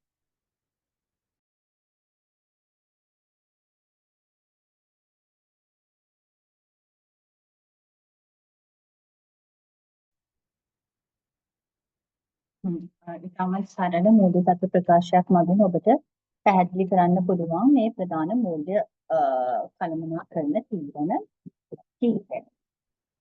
මම මෙතෙක් වෙලා ඔබට කියලා දුන්නා කොහොමද මූල්‍ය කළමනාකරුවන් තීරණ ගන්නේ කියලා. ඒකට ඒ ගන්න තීරණ තුලින් මූල්‍ය කළමනාකරණයේ විෂය පදයේ තීරණය කළ ඒ තුලින් ප්‍රධානම මූල්‍ය කළමනාකරන තීරණ පැහැදිලි කරන්න පුළුවන්. මම ඉතාම සරල මූල්‍ය සත්‍ය ප්‍රකාශයක් හිමිවන ශ්‍රේෂ්ඨ පද්ධතියක් නිර්මාණය කරා. මේ ප්‍රශ්න මේ පැත්තේ තියෙනවා වත්කම්. මේ පැත්තේ තියෙනවා ප්‍රාග්ධනය සහ වගකීම්. අපිට වත්කම් කොටස් දෙකකට බෙදන්න පුළුවන්. ජංගම නොවන වත්කම් සහ ජංගම වත්කම් විදිහට වගකීම් කොටස් දෙකකට බෙදන්න පුළුවන්. ජංගම නොවන වගකීම් සහ ජංගම වගකීම් විදිහට. එතකොට අපි ආයතනයක් කරගෙන යද්දී ආයතනයක් කරගෙන යනකොට පවත්වාගෙන යනකොට අපිට අවශ්‍ය අරමුදල් සම්පාදනය කරගන්න පුළුවන් ප්‍රධාන ආකාර දෙකක් තියෙනවා. එකක් තමයි අපිට පුළුවන් අපේම අරමුදල් පාවිච්චි කරන්න. ඒ කියන අයිතිකරුවන්ට පුළුවන් තමන්ගේම අරමුදල් තමන්ගේම ධනය පාවිච්චි කරන්න පවත්වාගෙන යන. අපි ඒකට කියනවා ප්‍රාග්ධනය රැස් කරගන්න. අයිතිකරුවන්ගේ ධනය. ඒක නෙමෙයි. ඒ වගේම එහෙම රැස් කරගන්න ධනය ප්‍රමාණවත් වෙන්නේ නැතිනම් ආයතනයට හැකියාව ලැබෙනවා තුන්වෙනි පාර්ශවයෙන් ණයට මුදල් ලබාගෙන ආයතනය කරගෙන යනකොට අර මුදල් රැස් කරගන්න ප්‍රධාන විකල්ප අවස්ථා දෙකක් තියෙනවා. එකක් තමයි ප්‍රාග්ධනය පාවිච්චි කරන එක. අනිත් එක වගකීම්. එහෙම නැත්නම් ජංගම නොවන වත්කම් පාවිච්චි කරන එක. ඒකට මේ දෙකට අපි කියනවා ආයතනයේ මූල්‍යණය තීරණ කියලා. මූල්‍යණය තීරණ. කියන්නේ අපි අරමුදල් සම්පාදනය කරගන්නේ කෙසේද කියන එක තමයි අපි මූල්‍යණය තීරණය කියලා කියන්නේ. පැහැදිලිද? එතකොට මේ මූල්‍යණය තීරණ කියන්නේ අපි අරමුදල් රැස් කරගන්නේ කෙසේද? අරමුදල් සම්පාදනය කරගන්නේ කෙසේද කියන එක තමයි මේ ප්‍රශ්නේ. තමයි මේකෙන් පැහැදිලි. කියන්නේ අපිට පුළුවන් ප්‍රාග්ධනය ගන්න එහෙම නැත්නම් තුන්වෙනි පාර්ශ්වයෙන් ණයට ගන්න. එතකොට මේක මතක තියාගන්න ඉන්න තව කාරණාවක් තමයි අපි මෙහෙම තුන්වෙනි ප්‍රාග්ධන අරමුදල් සම්පාදනය කරගදී මේ එක එක අරමුණකට අදාළ පිරිවැයක් තියෙනවා. ඒකට අපි මේ ප්‍රාග්ධන සම්පාදන මාර්ගවලට හිමි වෙන ප්‍රාග්ධන පිරිවැයවන් කියනවා. උදාහරණයක් විදිහට ගත්තොත් අපි කොටස් නිකුත් කරලා අයිතිකරණයේ ධනය පාවිච්චි කරොත් ආයතනයේ අරමුදල් සම්පාදනය කරන්න ඒ වෙනුවෙන් අපිට ඒගොල්ලන්ට ලාභාංශ ගෙවන්න සිද්ධ වෙනවා. ලාභාංශ ගෙවන්න සිද්ධ වෙනවා. ඒක කියන ඉංග්‍රීසියෙන් cost of equity. ප්‍රාග්ධනයේ පිරිවැය. හිමිකම් ප්‍රාග්ධනයේ පිරිවැය ලාභාංශ ගෙවන්න වෙනවා. ඒකට ඒක පිරිවැය. එහෙම නැත්නම් අපි තුන්වෙනි පාර්ශ්වයෙන් ණයට ගත්තොත් අපිට ගෙවන්න වෙනවා මොකද්ද? පොලි. ඒක කියනවා cost of debt. ණය ප්‍රාග්ධනයේ පිරිවැය කියලා. ඒකට සාමාන්‍යයෙන් අපි හිතමු ලාභාංශ වල පිරිවැය. cost of equity 18යි නම් cost of debt 12ක් වගේ. සාමාන්‍යයෙන් හිමිකම් ප්‍රාග්ධනයේ පිරිවැය හැම වෙලේම වැඩි ණය ප්‍රාග්ධනයේ පිරිවැයට වඩා. ඒකට හේතුව තමයි කියන මේ අවදානම. දැන් කොටස් හිමියන්ට තමන්ගේ ආයෝජන නැතිව අවදානමක් තියෙනවානේ. අන්න ඒ නිසා උගලන් බලාපොරොත්තු වෙන ලොකු ප්‍රතිලාභයක් ආයතන. පැහැදිලිද? එතකොට මූල්‍ය කළමනාකරු මූල්‍යනේ තීරණය ගන්නකොට ඔහු හැම වෙලේම බලන්නේ මේකේ පිළිවෙල අවම වෙන ආකාරයකින් ප්‍රශස්ත ප්‍රාග්ධන ව්‍යුහයක්. මේ ප්‍රාග්ධනය වගකීම් කියන දෙක. මේකට අපි කියනවා ප්‍රාග්ධන ව්‍යුහය. කොච්චර ප්‍රතිශතයක්ද මේක කොච්චර ප්‍රතිශතයක්ද මේක. ඒකට මේ ප්‍රාග්ධන ව්‍යුහය ප්‍රශස්ත විදිහට පවත්වාගෙන යන විදිහට කොහොමද අපි අනුකූල සම්පාදනය කරන්න ඕනේ කියන එක තමයි මෙතනදී අපි කතා කරන්නේ. පැහැදිලිද? එතකොට මේක තමයි පළවෙනි මූල්‍ය සම්මාන කරන තීරණය. පළවෙනි මූල්‍ය සම්මාන කරන තීරණය මූල්‍යන තීරණ. ඉංග්‍රීසියෙන් කියනවා ෆයිනෑන්සින් ඩිසිෂන් කියලා. පැහැදිලිද? අපි අරමුදල් සම්පාදනය කරගන්නේ කොහොමද? අයිතිකරුවන්ගේ ඉන්කම් යොදා ගන්නවද? තුන්වෙනි පාර්ශ්වයන්ගෙන් ණයට ගන්නවද? ඒ ණයට ගන්නවා නම් ඒ දේවල් වලට අදාළ මේ ණයට ගන්නවා නම් හරිය ඉන්කම් ප්‍රාග්ධනයට යනවා නම් ඒවට කරපු විදයන්ක් හරිද? කෙනෙක් සැලකිලිමත් වෙන්න ඕනේ. ඒ වගේම ප්‍රාග්ධන ව්‍යුහය ගැන අවධානය යොමු කරන්න ඕනේ. මේ කරුණු සියල්ලම සැලකිලිමත් අරගෙන තමයි අපිට මේ මූල්‍යනේ තීරණ ගන්න පුළුවන්. ඊළඟට අපි යොමු වෙනවා වත්කම් පැත්ත. ඊළඟට යොමු වෙනවා වත්කම් පැත්ත. මෙතනදී අපි දැන් මේ සල්ලි අරමුදල් රැස් කරගත්තනේ. අරමුදල් රැස් කරගෙන දැන් අපි ගාව සල්ලි තියෙනවා. දැන් ආයතන විදිහට අපි මේ අරමුදල්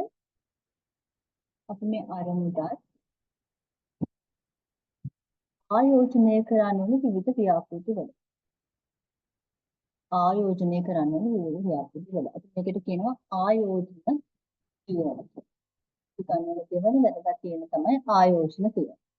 විකල්ප අවස්ථා ගොඩාක් අතුරින් අපි මොන විකල්පයද තෝරගන්නේ ආයෝජනය කරන්න. පැහැදිලිද? මෙන්න මේ ආයෝජන වලින් ආයතනයට ලැබෙනව ළමයි ප්‍රතිලාභ. මේ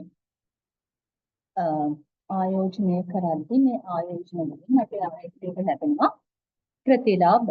ඒකට මේ ප්‍රතිලාභ හැම වෙලෙම උපරිම කරන්න උත්සාහ කරන්න ඕනේ. මේ පිළිවෙලවල් වලට වඩා වැඩි ප්‍රතිලාභයක් අපිට ලබා ගන්න හැකියාව තියෙනවා නම් අපිට පුළුවන් ඉතාම හොඳ ලාභයක් ආයතනෙට ලබා ගන්න හැකියාව තියෙනවා. අපිට හොඳ ලාභයක් ලබා ගන්න හැකියාව. පැහැදිලිද? එතකොට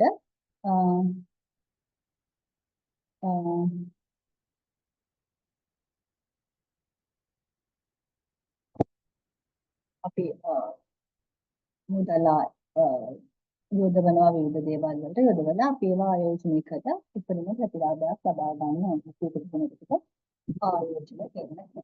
පැහැදිලිද? එතකොට මේ ප්‍රධාන තීරණ දෙකක් මම දැන් ඔයගොල්ලන්ට මේකෙන් පැහැදිලි කරා. මේ තීරණ වලින් අපි උපරිම ප්‍රතිලාභයක් ලබා ගන්න ඕනේ.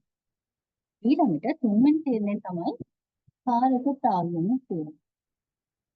ඒ කියන්නේ ජංගම පත්කම් සහ ජංගම වගකීම් අතර තියෙන සම්බන්ධය. ඒක තුන්වෙනි තීරණයට අපි කියනවා කාරක ප්‍රාග්ධන තීරණ කියලා. ඒ කියන්නේ අපේ ආයතනයක් එදිනදා කටයුතු සමටව පවත්වාගෙන යායුතුයි කියන එක. ඒ පවත්වාගෙන යාමේ අවශ්‍යතාවය තමයි කාරක ප්‍රාග්ධන තීරණ කියලා කියන්නේ. පැහැදිලිද? එතකොට ආයතනයට ලැබෙන එදිනෙදා වියදම් කරගෙන.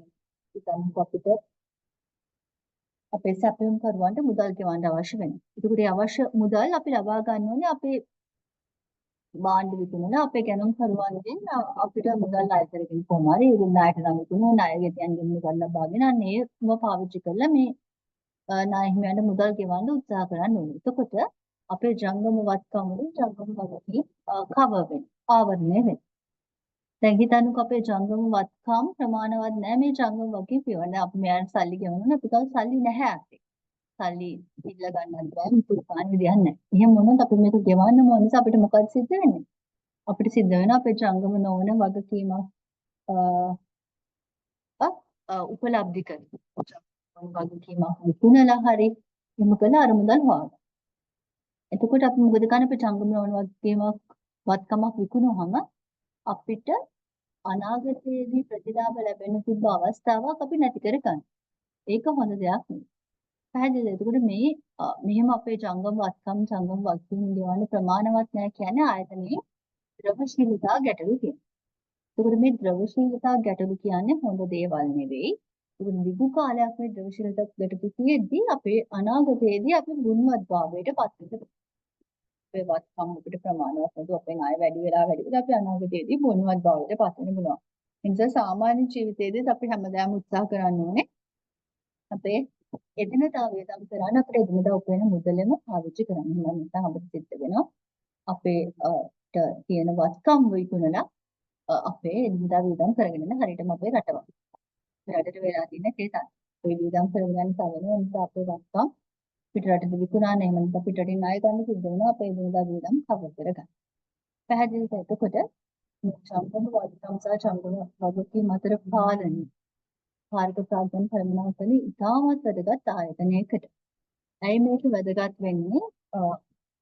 මේ මත ආයතනයේ සමස්ත ද්‍රවශීලතාවය සහ ආයතනයේ අනාගතය තීරණය වෙන නිසා. ස්ට්‍රෙස් එකක් නැතුව බිස්නස් එකේ වැඩ කටයුතු කරගෙන යන්න මේක සෑහෙන බලපාන කටයුත්තක්. මේක ඉතාමත් වැදගත්. එතකොට ඕනම ව්‍යාපාර ආයතනයක් එයාලා සතුව තියෙන මුදල් උගය ණයගැතියෝ ණය හිමියෝ ඔය වගේ දේවල් ඉතාමත් දැඩිව පාලනය කරන්න ඕනේ.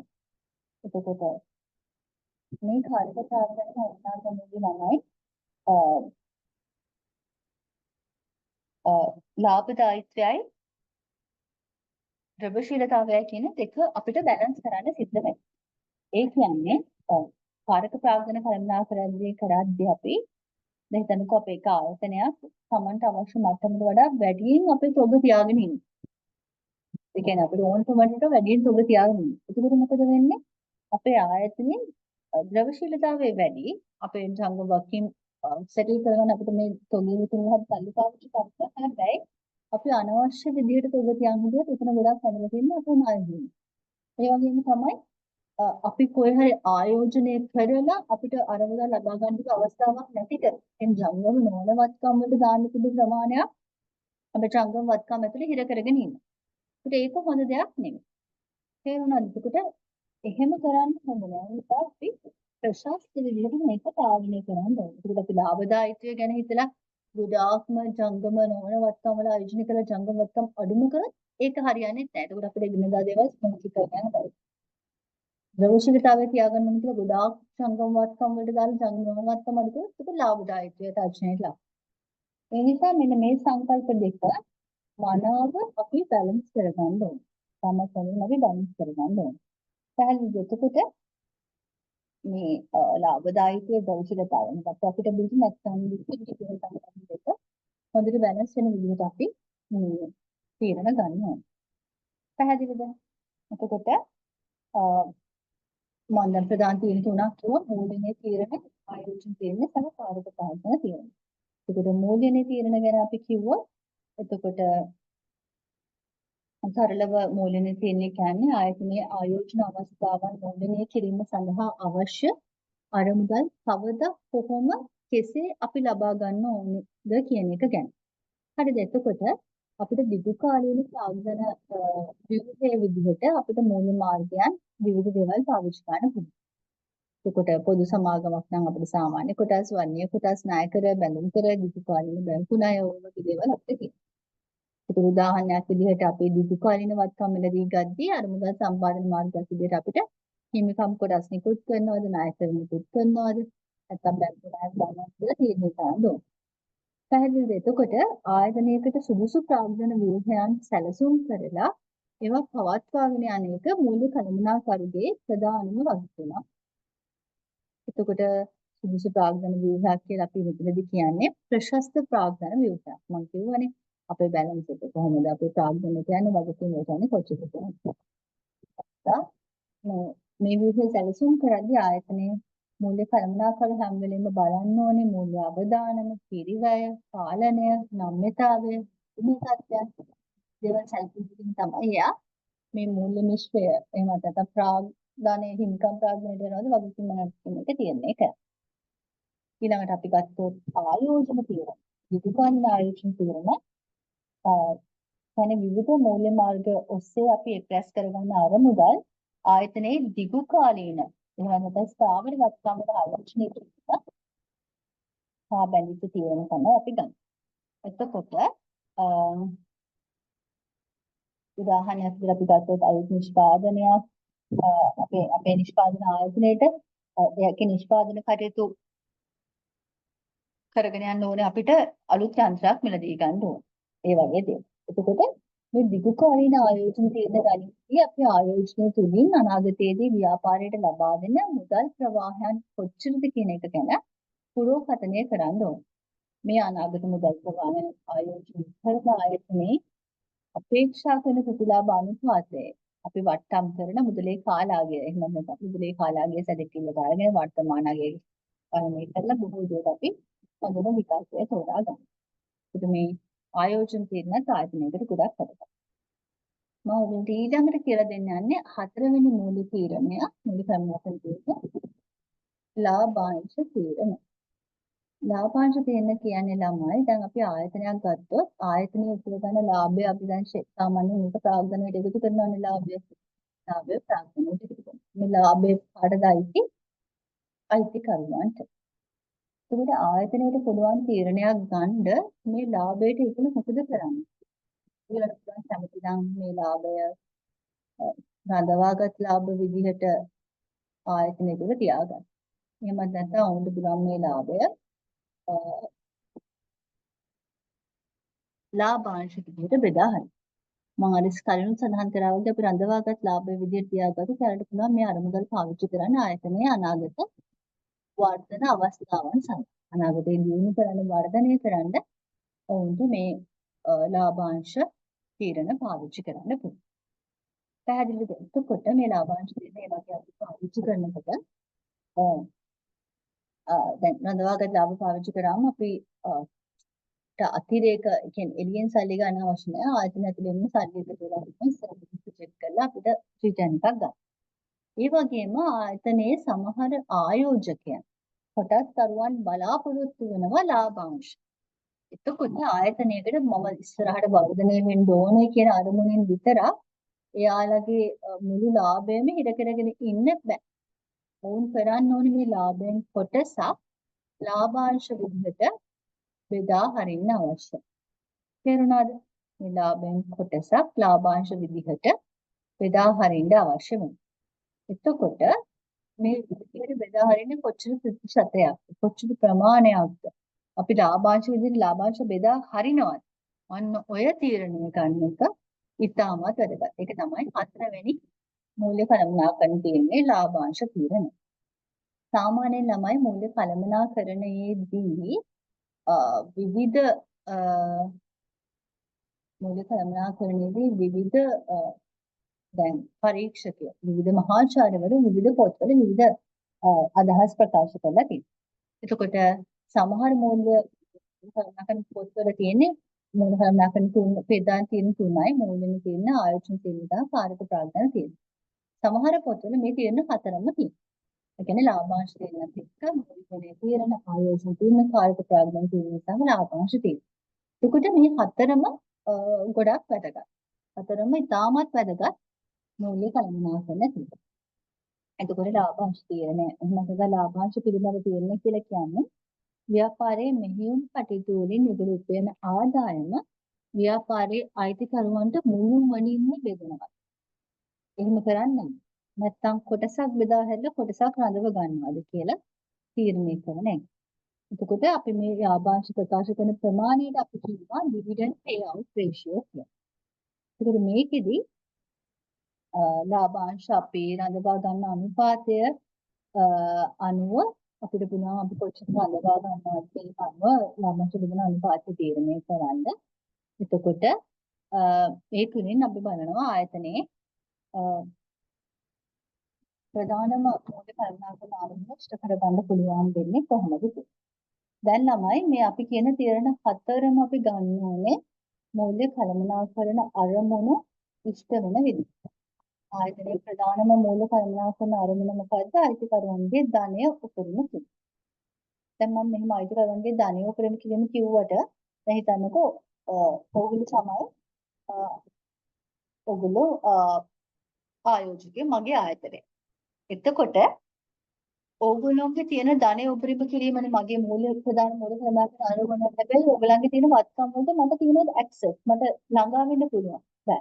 ඔයාලගේ තියෙන ඉඩකඩම් ගොඩනැගිලි අනිකුත් තැන්පතු ආයෝජන වෙන මට බෑ. ඒව වල අගය වැඩි කරන්න මට බලපෑම් කරන්න බෑ. හැබැයි ඕගොල්ලෝ මගේ ආයතනයේ ආයෝජනය කරලා තියෙනවනේ යම්කිසි ආයෝජනයක් මගේ කොටස් වල හරි ආයෝජනය කරලා තියෙනවනේ. ඒකට මට පුළුවන් අන්න ඒක තුලින් ඔයාගේ ධනය උපරිම කරන්න. ඒකේ අගය උපරිම කිරීම තුලින් ඔයාගේ ධනය උපරිම කරන්න පුළුවන්. ඒ කියන්නේ මේ කොරසිමියන්ගේ ධනය උපරිම කිරීම විදිහට හැම වෙලේම අදහස් කරන්නේ නමයි ආයතනයක කොටසක අගය උපරිම කිරීම. කොටසක අගය කියලා කියන්නේ දැන් කොටස් වෙළඳපොලේ විකිණෙන මිල තියෙනවානේ. අන්න ඒ විකිණෙන මිල තීරණය වෙන්න බලපාන අගයන් අපිට ගණනය කරන්න පුළුවන් මූල්‍ය කළමනාකරන ක්‍රමවේද පාවිච්චි කරලා. ඔයගලන්ට සුරේකම්පත් අගය කිරීම කියන පාඩමෙන් මේක මනාව ඉගෙන ගන්න පුළුවන්. එතකොට එතනදී ඔයාලට පුළුවන් ඒ ගැන අවධානය යොමු කරලා කොහොමද අගය කිරීම කරන්නේ කියලා දැනගන්න. ඒක මොකද වෙන්නේ? අපි හැම වෙලේම මේ අගය උපරිම කරන උත්සාහ කරන අර විවිධ ක්‍රම පාවිච්චි කරනවා. එතකොට අපි මූල්‍ය තීරණය ගද්දී අපි බලන්න ඕන අපි කොටස් ටිකද කරොත් අගයට මොකද වෙන්නේ? අපිට අයක් ගත්තොත් අගයට මොකද වෙන්නේ? අන්න අගය උපරිම වෙන තියෙන්නේ අපි ගන්න. ඒකට ආයෝජන තීරණය ගද්දී අනිවාර්යෙන්ම ප්‍රතිලාභය වැඩි වෙන විදිහට ආයතනයේ මුදල් ප්‍රවාහ ශුද්ධ වර්තමාන අගය වැඩිම වෙන විදිහට ගන්න ඕනේ. ඒක වැඩි වෙන කොටස් වල අගය උපරිම වෙනවා. පැහැදිලිද? ඒක ලාභාංශ තියෙන ගද්දී අපිට කරන්නේ කන්න පුළුවන් ලාභාංශ ගෙවුවොත් අපේ අගය කොච්චර? ලාභාංශ ගෙවුව නැත්නම් අපේ අගය කොච්චරද?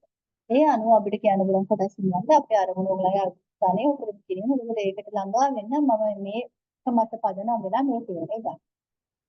එතකොට කාරක ප්‍රාග්ධන තීරණය වුණත් එහෙම. කාරක ප්‍රාග්ධන තීරණය ගද්දී අපි පදනම් කරගන්නවා මේ ප්‍රධාන අරමුණ.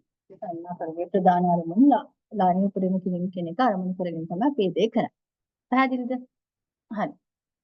මම දැන් කියලා දුන්නේ ඔයගලන්ට සරලව මෙතන තියෙනවා දීර්ඝකාලීන ආයෝජන තීරණ ප්‍රාග්ධන අයවැය කියන තීරණ නැතහොත් දීර්ඝකාලීන වත්කම් නිශ්චය පිළිබඳ තීරණ ලෙසටද හැඳින්වෙන්නේ නැත. දීර්ඝකාලීන මූල්‍ය තීරණ ප්‍රාග්ධන ව්‍යුහය හා බැඳි හෝ ප්‍රාග්ධන විශ්ලේෂණ සහ ලාභාංශ විභජනය පිළිබඳ තීරණ ලෙසටද සැලකිය හැකියි.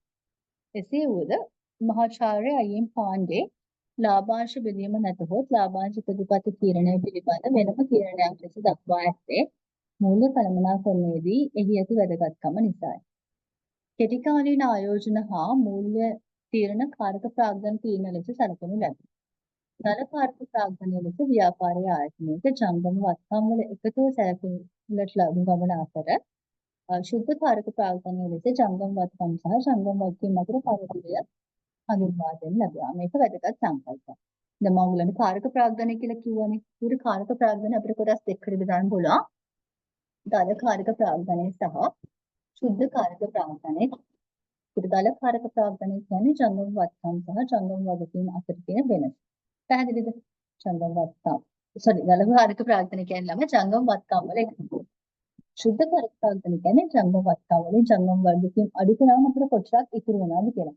ඉතින් මේ සුද්ධ වාර්ෂික ප්‍රාග්ධනයේ ධනාගයක් ගැනීම ආයතනයට ගොඩක් වාසි. හැබැයි මේක විශාල ධනාගයක් වත් ලාභදායීත්ව ගැටලු මතුවෙනවා. ඒ නිසා සාමාන්‍ය ධනාගයක් කියන එක වාසිදායක තත්ත්වයක්. පැහැදිලිද එතකොට මේ සංකල්පය ගොඩක් වැදගත්. මූල්‍ය කියන්නේ මූල්‍ය කළමනාකරණයේ ප්‍රධාන මෙතන ළමයි මූල්‍ය කළමනාකරණය ගැන කියන තීරණ තියෙනවානේ. ඒකට මෙතනදී කියන විදිහට මූල්‍ය කළමනාකරණයේ ප්‍රධාන තීරණ තුනක් තියෙනවා මහාචාර්ය රෝස්ට අනුව. හැබැයි අයියන් පාණ්ඩේ මහාචාර්යවරයා ඇතුළු තවත් මහාචාර්යවරුන්ට අනුව අපිට හතරවෙනි තීරණයේ විදිහට ලාභාංශ තීරණ තුනක් තියෙනවා. dividend decision කියන. අනිත් dividend policy. ලාභාංශ ප්‍රතිපත්තිය කියලා අපිට කියන්න පුළුවන්. එතකොට දිගු කාලීන ආයෝජන හා බැඳීම් තීරණ ප්‍රාග්ධන අයවැය කරන තීරණ කියන්න පුළුවන්. එහෙම නැත්නම් ආයෝජන තීරණ කියලා අපිට සරලව කියන්න පුළුවන්. investing decision. ආයෝජන තීරණ.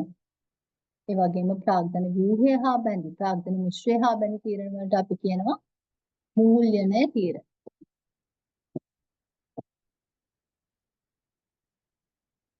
ඊළඟට තුන්වෙනි තීරණේ කාරක ප්‍රාග්ධන කළමනාකරණය පිළිබඳ තීරණ. අපි ඒකට කාරක ප්‍රාග්ධන කළමනාකරණය මුලින්ම කෙටි කාලින ආයෝජනය සහ මූල්‍ය තීරණ කියලා කියනවා. අවසාන වශයෙන් ලාභාංශ තීරණ. dividend decision. මේ හතරක් තියෙන බව මතක තියාගන්න. ඊළඟට මූල්‍ය කළමනාකරණයේ ප්‍රධානම අරමුණ තමයි මෙන්න මේ තුන්වෙනියට තියෙන එක. මූල්‍ය කළමනාකරණයේ ප්‍රධානම අරමුණ වෙන්නේ අයිතිකරුවන්ගේ ධනය උපරිම. ඒක පැහැදිලි කරා ඉතාමත් හොඳින් කොහොමද අයිතිකරුවන්ගේ ධනය උපරිම කරන්න කියලා. ඒකට මේ ධනය උපරිම කිරීම ආරමුණු කරගෙන තමයි. ඒ ආරමුණ මත පදනම්ව තමයි අපි තීරණ ගන්න ඕනේ. ආයතනයක් මොන විදිහටද මූල්‍ය කළමනාකරන වැඩ කටයුතු එහි සිද්ධයන් ක්‍රියාත්මක කරන්නේ කියලා. එතකොට මෙතනදී ලාභ උපරිම කරන්න පුළුවන් කොටසක උපරිම උපරිම කාට ළමන මේ දේවල් ආයෝජකේ බලන. කොටසක ඉපයුම ඉතාමත් වැදගත්. මොකද ඒගොල්ලන්ට ලැබෙන්නේ එච්චරයි. ඒ කියන්නේ සම්පූර්ණයෙන් අපේ ඉපයුම බදුපසු ලාභයෙන් කොටස් ගණනෙන් බෙදුවම එක කොටසකට අදාළ ඉපයුම එනවා. පැහැදිලිද? ඒකට ඒකෙන් අපිට කොටසක ඉපයුම ගණනය ගන්න පුළුවන්. තේරුණාද? කොටසක ඉපයුම එනවා. ඒ වගේම ලාභය උපරිම කිරීමත් හරි. ඒක ඔය වගේ තියෙනත් එක්ක ගන්න ඊට ආයතනයේ අරමුණු බවට පත් වෙනවා. හැබැයි ප්‍රධානම අරමුණ වෙන්නේ මොකද මතක තියාගන්න. කොටස් නියම්ගේ ධනය උපරිම කිරීම. පැහැදිලිද? ඒකට ඒක ඉතාමත්ම වැදගත්. තේරුණාද? හරි. මේක අමතරව ඔයගොල්ලෝ දැනගන්න ඕන කාරණා කිහිපයක් තියෙනවා. එකක් තමයි මූල්‍ය කළමනාකරු කියන්නේ කවුද සහ උද්දේශ කාර්යයන් මොනවාද යන්නේ. මම කලිනුත් යම්කිසි දෙයක් සඳහන් කරා මූල්‍ය කළමනාකරු කියන්නේ කවුද කියලා. මූල්‍ය කළමනාකරු කියන්නේ ආයතනයක මූල්‍ය කටයුතු නැත්නම් මූල්‍ය ශ්‍රේෂ්ඨයන් විධිමත් ආකාරයට වගකීමක් ඇතුව මෙහෙයවන පුද්ගලයා. Acharya I.M. Pantano, finance manager is a person who is responsible in significant way to carry out the firm finance functions. ආයතනයේ මූල්‍ය ශ්‍රේෂ්ඨයන් විධිමත් ආකාරයට මෙහෙයවන පුද්ගලයා තමයි මූල්‍ය කළමනාකරු කියන්නේ. එතකොට මේ මූල්‍ය කළමනාකරු ආයෝජන සහ මූල්‍ය කටයුතු කෙරෙහි දැඩි අවධානයක් යොමු කරන්න ඕනේ. ඒ වගේම තමයි එයා මූල්‍ය වෙළඳපොළ ප්‍රාග්ධන වෙළඳපොළ ආයතනයේ මෙහෙයුම් කටයුතු අතරමැදි කාර්යයක ඔහු ඉෂ්ට කරනවා. පැහැදිලිද? එතකොට මූල්‍ය කල්පනාකරු කියන්නේ පිළිගන්න පුළුවන් ආකාරයට ආයතනයේ ආයෝජන සහ මූල්‍ය තීරණවල වගකීම ගන්න පුළුවන්. කල්පනාකරු තමයි මේ තීරණ ගන්න. ඒ වලට මොන හරි වුණොත් ඒකේ වගකීම සම්පූර්ණයෙන්ම මූල්‍ය කළමනාකරු සතුව පවතිනවා. පැහැදිලිද?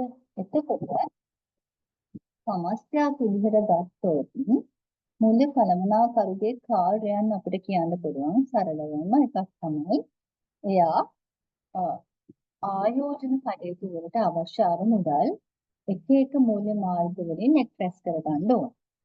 පැහැදිලිද? ඒ වගේම තමයි එයා දැන් අපි හිතමු පළවෙනි විදිහට මම කිව්වා අයියට කටයුතු කරන අරමුදල් එයා විවිධ මූල්‍ය මාර්ග ඔස්සේ එක්ස්ට්‍රැක්ට් කරගන්න ඕනේ. උදාහරණයක් විදිහට කොටස් නිකුත් කිරීම, නායකරු නිකුත් කිරීම, පිටුකාරී සම්පූර්ණ වගේ දේවල් වලින් මුදල් එක්ස්ට්‍රැක්ට් කරගන්නේ කොහොමද? ඒ කියන්නේ ඒවා එකතු කරගෙන කොහොමද අපි ආයෝජනය කරන්නේ කියන එක ගැන එයා අවබෝධයක් ලබා ගන්න ඕනේ. ඒ වගේම තමයි මෙහෙයුම් කටයුතු වලින් උත්පාදනය කරගන්න අරමුදල් නිසි කළමනාකරණයකට නතු කරන්නත් එයා ඕනේ. ඒ කියන්නේ ලාභය සැලසුම් කරන්න ඕනේ. ආයතනය මොන කාලවලද අපිට ලාභ ලැබෙන්නේ කියන එක ගැන එයා ඒ ලාභය සැලසුම් කරන්න ඕනේ. ඒ වගේම තමයි දැන් අපිට අරමුදල් ලබා දෙනවනේ අරමුදල් ගන්න ඕනේ. එක එක පාර්ශවවලින්. ඒ අරමුදල් ලබා ගන්න පාර්ශවයන්ට ප්‍රතිලාභ ලබා දෙන එකත් මෙයාගේ අර්ථයක් බවට පත් වෙනවා. පැහැදිලිද? ඒ ලබා ගන්න ආයෝජන වලට ප්‍රතිලාභ ලබා දිය යුතුයි. ආයෝජකයන්ට ප්‍රතිලාභ ලබා දිය යුතුයි. ඒත් එක්කම මෙයා අභ්‍යන්තරව උපයාගත් අරමුදල් ප්‍රති ආයෝජනය කරන ආයතනයේ අභ්‍යන්තරයෙන් උපයා ගන්න සමහර රඳවාගත් ලාභ වගේ උපයෝග ගන්න කියන්නේ ඉතුරු කරගන්න අරමුදල්. අන්න ඒව ඒගොල්ලෝ එයා නැවත ආයෝජනය කරන්න ඕනේ. يعني අපේ රඳවාගත් ලාභේ නිකන් තියාගෙන හිටියදලා අපිට ඒවා වලින් ආයතනයක් වර්ධනය වෙන්නේ නැහැ. මම කියවනේ රඳවාගත් ලාභ වැඩි වෙද්දී අපි වර්ධනය වෙනවා කියලා. මේ වර්ධනය වෙන්නේ නැහැ. ඒවා නිකම්ම ෆන්ඩ්ස් වල තිබුණා කියලා. අන්නේ රඳවාගත් ලාභ අපි ආයෝජනය කරන්න ඕනේ. අපි ආයෝජනය කරොත් තමයි හැම වෙලේම අපිට ඒකේ ප්‍රතිලාභයක් ලැබෙනවා. නව ව්‍යාපෘති වල ආයෝජනය කිරීම. ඒ නිසා හැම වෙලේම මේ අභ්‍යන්තරයෙන් අපි උපය ගන්න ලාභ ප්‍රති ආයෝජනය කරන්න ඕනේ. ඒ වගේම මූල්‍ය කළමනාකරුට ප්‍රාග්ධන වෙළඳපොළ පිළිබඳ ඉතාමත් හොඳ අවබෝධයක් තිබිය යුතුයි. ඒකින් ඔහුගේ තියෙන අවබෝධය මත ඔහුට පුළුවන් ඉතාමත් හොඳ වාසි ලබා ගන්න. වෙළඳපොළ තුළ කටයුතු කිරීම නරමුදල් ලබා ගැනීම නරමුදල් රිඩීම් කරන නිදහස් කරනකොට ඉතාමත් හොඳ වාසි ලබා ගන්න පුළුවන්. තේරුණාද? එතකොට මේක ඉතාමත් වැදගත්. ඒ වගේම මම ඔයගලන්ට මුලින් කිව්වා අර පොදු සමාගම් වල අවාසි කියනකොට මේ නියෝජ්‍යත්ව සම්බන්ධතාවය ගැන අපි කියන ඒජන්සි රිලේෂන්ෂිප් කියලා. මතකද මම කියලා දුන්නා. පොදු සමාගමක තියෙන අවාසියක් විදිහට මම කිව්වා. ඒක අවාසියක් තමයි මේක පාලනය කරන්නේ අධ්‍යක්ෂක මණ්ඩලය. මේකේ අයිතිය තියෙන අධ්‍යක්ෂක මණ්ඩලයට සහ අයිතිකරුවන්ට. හැබැයි මේක පාලනය කරන්නේ කරු අධ්‍යක්ෂක මණ්ඩලය කියන්නේ පාලනය කියන්නේ අයිතිය හිමි කොටස් කරුවන් පත් කරන කට්ටිය. මට විනාඩියක්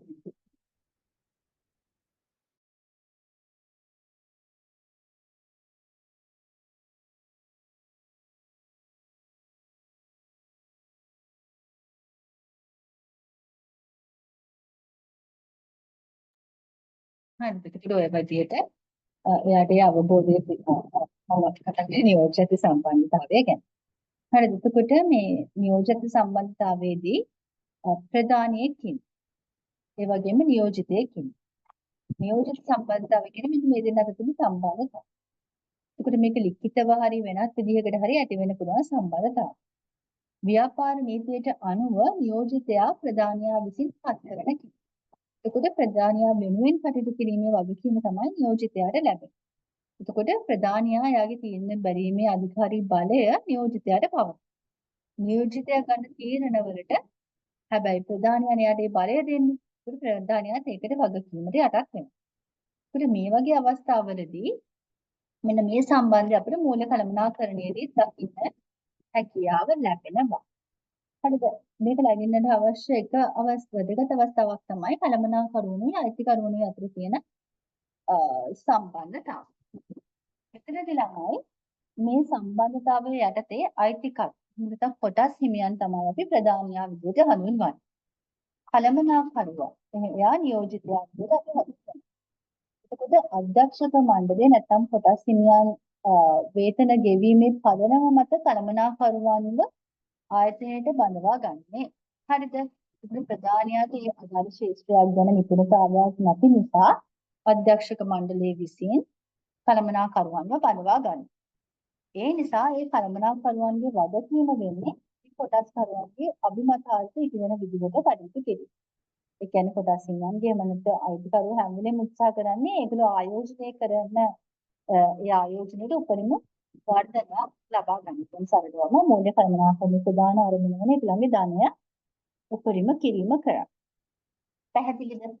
එතකොට කළමනාකරුවෝ අයිතිකරුවන්ට හරි කොටස් හිමියන්ගේ ධනය උපරිම විදිහට තීරණ ගන්න ඕනේ. පැහැදිලිද? ඒක තමයි තීරණය. එතකොට මේ නියෝජිත සම්බන්ධතාවයක් අපිට සුමතව පවත්වාගෙන යන්න පුළුවන් වෙන්නේ කළමනාකරුවෝ කොටස් හිමියන් වෙනුවෙන් කටයුතු කරන තාක් පමණයි. ඒ වගේ තත්වයකදී සෑම ව්‍යාපාර ආයතනයක්ම අඛණ්ඩව ඒ වගේ තත්වයක් ඒ අඛණ්ඩව අපිට බලාපොරොත්තු වෙන්න බෑ. කියන්නේ කළමනාකරුවෝ හැම වෙලෙම අයිතිකරුවන්ගේ ධනය උපරිම කරන්නම කටයුතු කරනවා කියන අවස්ථාවක් අපිට ඇත්තටම වෙයි කියලා හිතන්න බෑ. ඇත්ත ලෝකෙ. ඒ කියන්නේ මේ සම්බන්ධතාවයේ පළදු වෙන්න හරි බිඳ වැටෙන්න හරි තර්ජනයට ලක් වෙන්න පුළුවන්. ඒකට මේ වගේ තත්ත්වයක් අපිට කියනවා නියෝජක ප්‍රශ්නයක් කියලා. අපි ඉංග්‍රීසියෙන් කියනවා ඒජන්සි කන්ෆ්ලික්ට්ස් කියලා. නියෝජක සම්බන්ධතාවය කියන්නේ අයිතිකරු සහ කළමනාකරුවන් අතර තියෙන සම්බන්ධතාවය. ඒකට මේකේ ඒගොල්ලෝ අතර සම්බන්ධතාවයේ පළදු වෙන ගැටුම් අපි කියනවා ඒජන්සි කන්ෆ්ලික්ට්ස්. එහෙම නැත්නම් නියෝජක ප්‍රශ්න කියලා. ඒ කියන්නේ අයිතියයි පාලනයයි වෙනත් පාර්ශවයන් දෙකක් මාර්ගයෙන් සිදුවෙනකොට ඒක නිසා ආයතනයේ මූල්‍ය අරමුණු වලට ඍණාත්මක බලපෑමක් ඒ තුලින් නැති වෙන්න හැකියාව තියෙනවා. තේරුණාද? කළමනාකරුවෝ අයිතිකරුවන්ගේ අරමුණු වෙනුවෙන් වැඩ කරන්නේ නැති අවස්ථාවල. එතකොට මේකේ අයිතියයි පාලනයයි ගැන අපි කතා කරද්දී මේ වගේ නියෝජිත ප්‍රශ්න අදුම මට්ටමක තියෙන ගොඩක් තනි ව්‍යාපාරවලයි පෞල් ව්‍යාපාරවලයි. ඇයි ඒවවල පාලනයයි අයිතියයි දෙකම වෙනස්කමක් නැතුව එකම අයට තියෙනවා. ගොඩක් වෙලාවට අයිතිකරුවෝ තමයි පාලනය කරන්නේ. හැබැයි අපි සමාගම් වගේ මහා දැවැන්ත මහා පරිමාණ ව්‍යාපාර ගත්තොත් පොදු සමාගම් වල අයිතියයි පාලනයයි වෙනස්කමක්. නිසා මේ වගේ පොදු සමාගම් වල නියෝජිත ප්‍රශ්න දෙනකොට තමයි මම පොදු සමාගම් වල අවාසි කියලා දෙද්දී ඔයගලන්ට මේක ගොඩක් අවධාරණය කරලා කියලා දුන්නා. පැහැදිලිද? එතකොට නියෝජිත ප්‍රශ්න වලට උදාහරණයක් විදිහට අපිට කියන්න පුළුවන් අරමුණු අතර තියෙන විවිධත්වය. ඒ කියන්නේ ව්‍යාපාරයේ අයිතිකරුවන් ඔවුන්ගේ ධනය උපරිම කරන්න කටයුතු කරනවා. කළමනාකරුවෝ කටයුතු කරන්නේ මේ එයාගේ රැකියාවේ සුරක්ෂිතභාවය ගැන. එතකොට ඒගොල්ලෝ එයාලගේ අරමුණට වැඩ කරනවා. අයිතිකරුවන්ගේ අරමුණට වැඩ කරනවා. පැහැදිලිද? එතකොට කළමනාකරුවෝ මේ අයිතිකරුවන්ගේ ධනය උපරිම කරනවට වඩා ලාභය උපරිම විදියට එක වෙලාවකට කටයුතු කරනවා වෙන්න පුළුවන්. එතකොට ලාභයේ ධනය කියන්නේ අරමුණු දෙකක් තමයි. හරිද? ලාභය වැඩි වෙන සමාන වෙලාවක ධනය වැඩි වෙන්න පුළුවන්. හැබැයි මේ දෙක අරමුණු දෙක. පැහැදිලිද? එතකොට මේ නිසා තමයි නියෝජිත ප්‍රශ්න ඇති වෙන්නේ. එතකොට මේ නියෝජිත ප්‍රශ්න ආයතනයක් පිළි තියෙනවා නම් ඒක සමනය කරන්න එක එක වැඩපිළිවෙළවල් කොටස් හිමියන් කරන්න ඕන. උදාහරණයක් විදිහට වැඩපිළිවෙළවල් කරන්න ඕන. මේ වැඩපිළිවෙළ කරන්නේ ඒකට සල්ලිය. පිරිවැයක් ගන්න. මේ පිරිවැයට අපි කියනවා ඒජන්සි කොස්ට්. එහෙමත් නැත්නම් නියෝජිත පිරිවැය කියලා. පැහැදිලිද? මම දැන් කීපයක් ඔයගලන්ට කියලා දුන්නා නියෝජිත සම්බන්ධතාවය, නියෝජිත ගැටුම් සහ නියෝජිත පිරිවැය. පැහැදිලිද? නියෝජිත සම්බන්ධතාවයේ බිඳ වැටීම නිසා නියෝජිත ගැටුම් ඇති වෙනවා. මේ ගැටුම් සමනය කරන්න නියෝජිත පිරිවැයක් කරන්න වෙනවා. පැහැදිලිද? එතකොට මේ නියෝජිත ප්‍රශ්න අවම කරන්න ආයතනයේ විසින් ගන්න පිරිවැය තමයි මේ කියන්නේ. ඒකට මේක අපිට විවිධ විදිහට වර්ග කරන්න පුළුවන්. ගොඩක් වෙලාවට කර්මකාරයන්ගේ කටයුතු පාලනය කරන්න අධීක්ෂණය කරන්න අපිට ගන්න පිළිවෙල. මේකට තමයි ගොඩක් වෙලාවට ආයතනයේ අභ්‍යන්තර විගණනය, බාහිර විගණනය වගේ දේවල් තියෙන්නේ.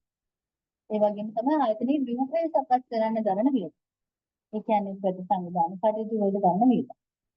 ඒ වගේම ආයතනයට පුළුවන් කළමනාකරුවන් අභිප්‍රේරණය කරන්න එක එක දිවිදියමනා ලබා දෙන්න.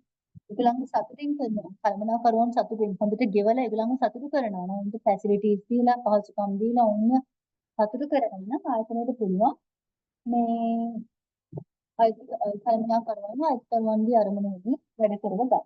ඒකද ඒගොල්ලන්ගේ දැනුමේ කොටස් වෙන්න පුළුවන් එක එක දීමනා දීලා ඒගොල්ලන්ව අභිප්‍රේරණය කරනවා. ඒ වගේම තමයි කළමනාකරුවන් ගැන ගන්න පුළුවන්. වැරදි, වංචා, දූෂණ ඒවා අවම කරන්න වැඩ කටයුතු කරන්න ඕන. පැහැදිලිද? ඔය වගේ දේවල් ආයතනයේ කරන්න තිබුණා මේ නියෝජ්‍යත්ව සම්බන්ධයෙන්. පැහැදිලිද? ඔන්න අපි දැන් ඇවිල්ලා ඉන්නේ පළවෙනි පාඩමේ අවසානයට. මේ පළවෙනි පාඩමේ අපි කතා කරමු මූලික කළමනාකරණ හැඳින්වීම පිළිබඳව. එතකොට මෙතනදී මම ඔයගලන්ට කියලා දුන්නා මුලින්ම මොකද්ද මූලික කළමනාකරණය කියන්නේ කියන එක ගැන.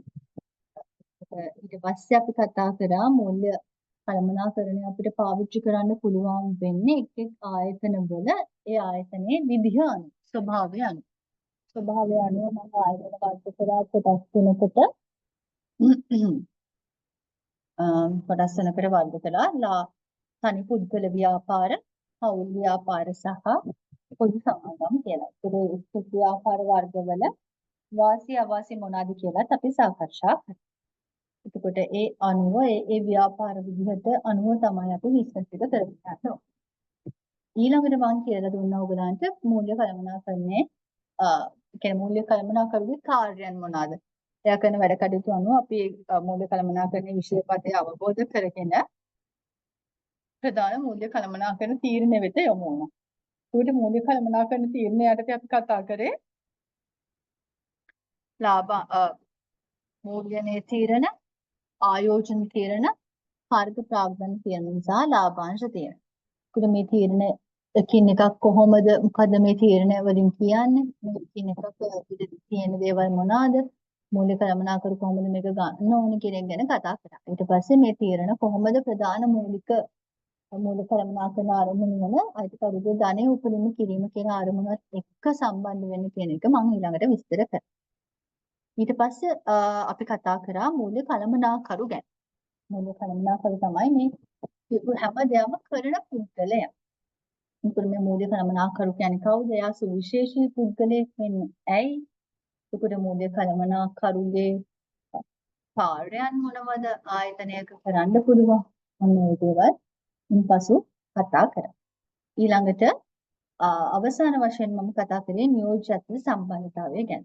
එතකොට අයිතිකරුයි කළමනාකරුයි දෙන්නෙක් වුණාම ඇති වෙන්න පුළුවන් නියෝජ්‍යත්ව සම්බන්ධතාවය ඔවුන් දෙන්නෙක්ගේ අතර තියෙන සම්බන්ධතාවය නියෝජ්‍යත්ව සම්බන්ධතාවය කියනවා. ඒක අතර ඇති වෙන්න පුළුවන් ගැටලු නියෝජ්‍යත්ව ගැටලු කියලා අපි කියනවා. ඒ වගේම මේ ගැටලු අවම කරන්න අපිට විවිධ පිරිවැයවන් දරන්න සිද්ධ වෙනවා. මේ ගැටලුත් එක්ක ආයතනය දිගටම පවත්වාගෙන යන්න අපහසුයි. එහෙනම් පවත්වාගෙන යනවා නම් ආයතනයේට කියන්නේ ගැටලුත් සමග පවත්වාගෙන යන්න ලාභ උපරිම කිරීමවත් අයිතිකරුවන්ගේ ධනෙ උපරිම කිරීමවත් කිසිම අරමුණක් ඉෂ්ට කරගන්න හැකියාව ලැබෙන්නේ නැහැ. ඒ නිසා මේ ගැටලු අවම කිරීම ඉතාම වැදගත්. ඒ අවම කිරීම වෙනුවෙන් තමයි ක්‍රියාමාර්ග මොනවද කියන එක මම පැහැදිලි කරා. එතකොට මේ පළවෙනි පාඩමේ අවසානයේ ඔයගලන්ට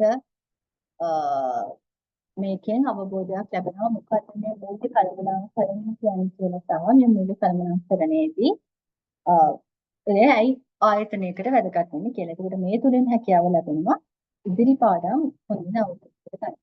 අපි ඉස්සරහට කතා කරන ගොඩක් පාඩම මේකත් එක්ක සම්බන්ධ වෙනවා. විශේෂයෙන්ම මූල්‍ය කළමනාකරණ තීරණත් එක්ක සම්බන්ධ වෙනවා. උදාහරණයක් විදිහට ප්‍රාග්ධන පිරිවැය ප්‍රාග්ධන ව්‍යුහයේ පාඩම් මූල්‍යෙ තියෙන එකත් ආයෝජන ඇගයීම් රිස්ක් අවදානම් ප්‍රතිලාභ ආයෝජන තියෙන එකත් කාර්ක ප්‍රාග්ධන කළමනාකරණය ඒ වගේම ලාභාංශ තියෙන ඔය තියෙන ගොඩක් පාඩම් මේකත් එක්ක සම්බන්ධ වෙනවා. මේකත් එක්ක සම්බන්ධ විශේෂයෙන්ම මූල්‍ය කළමනාකරණ තීරණත් එක්ක සම්බන්ධයි. ඒකට ඒත් එක්කම පළවෙනි පාඩම අවසන් වෙනවා. බොහොම ස්තුතියි තවන් තියෙන සම්බන්ධයෙන්.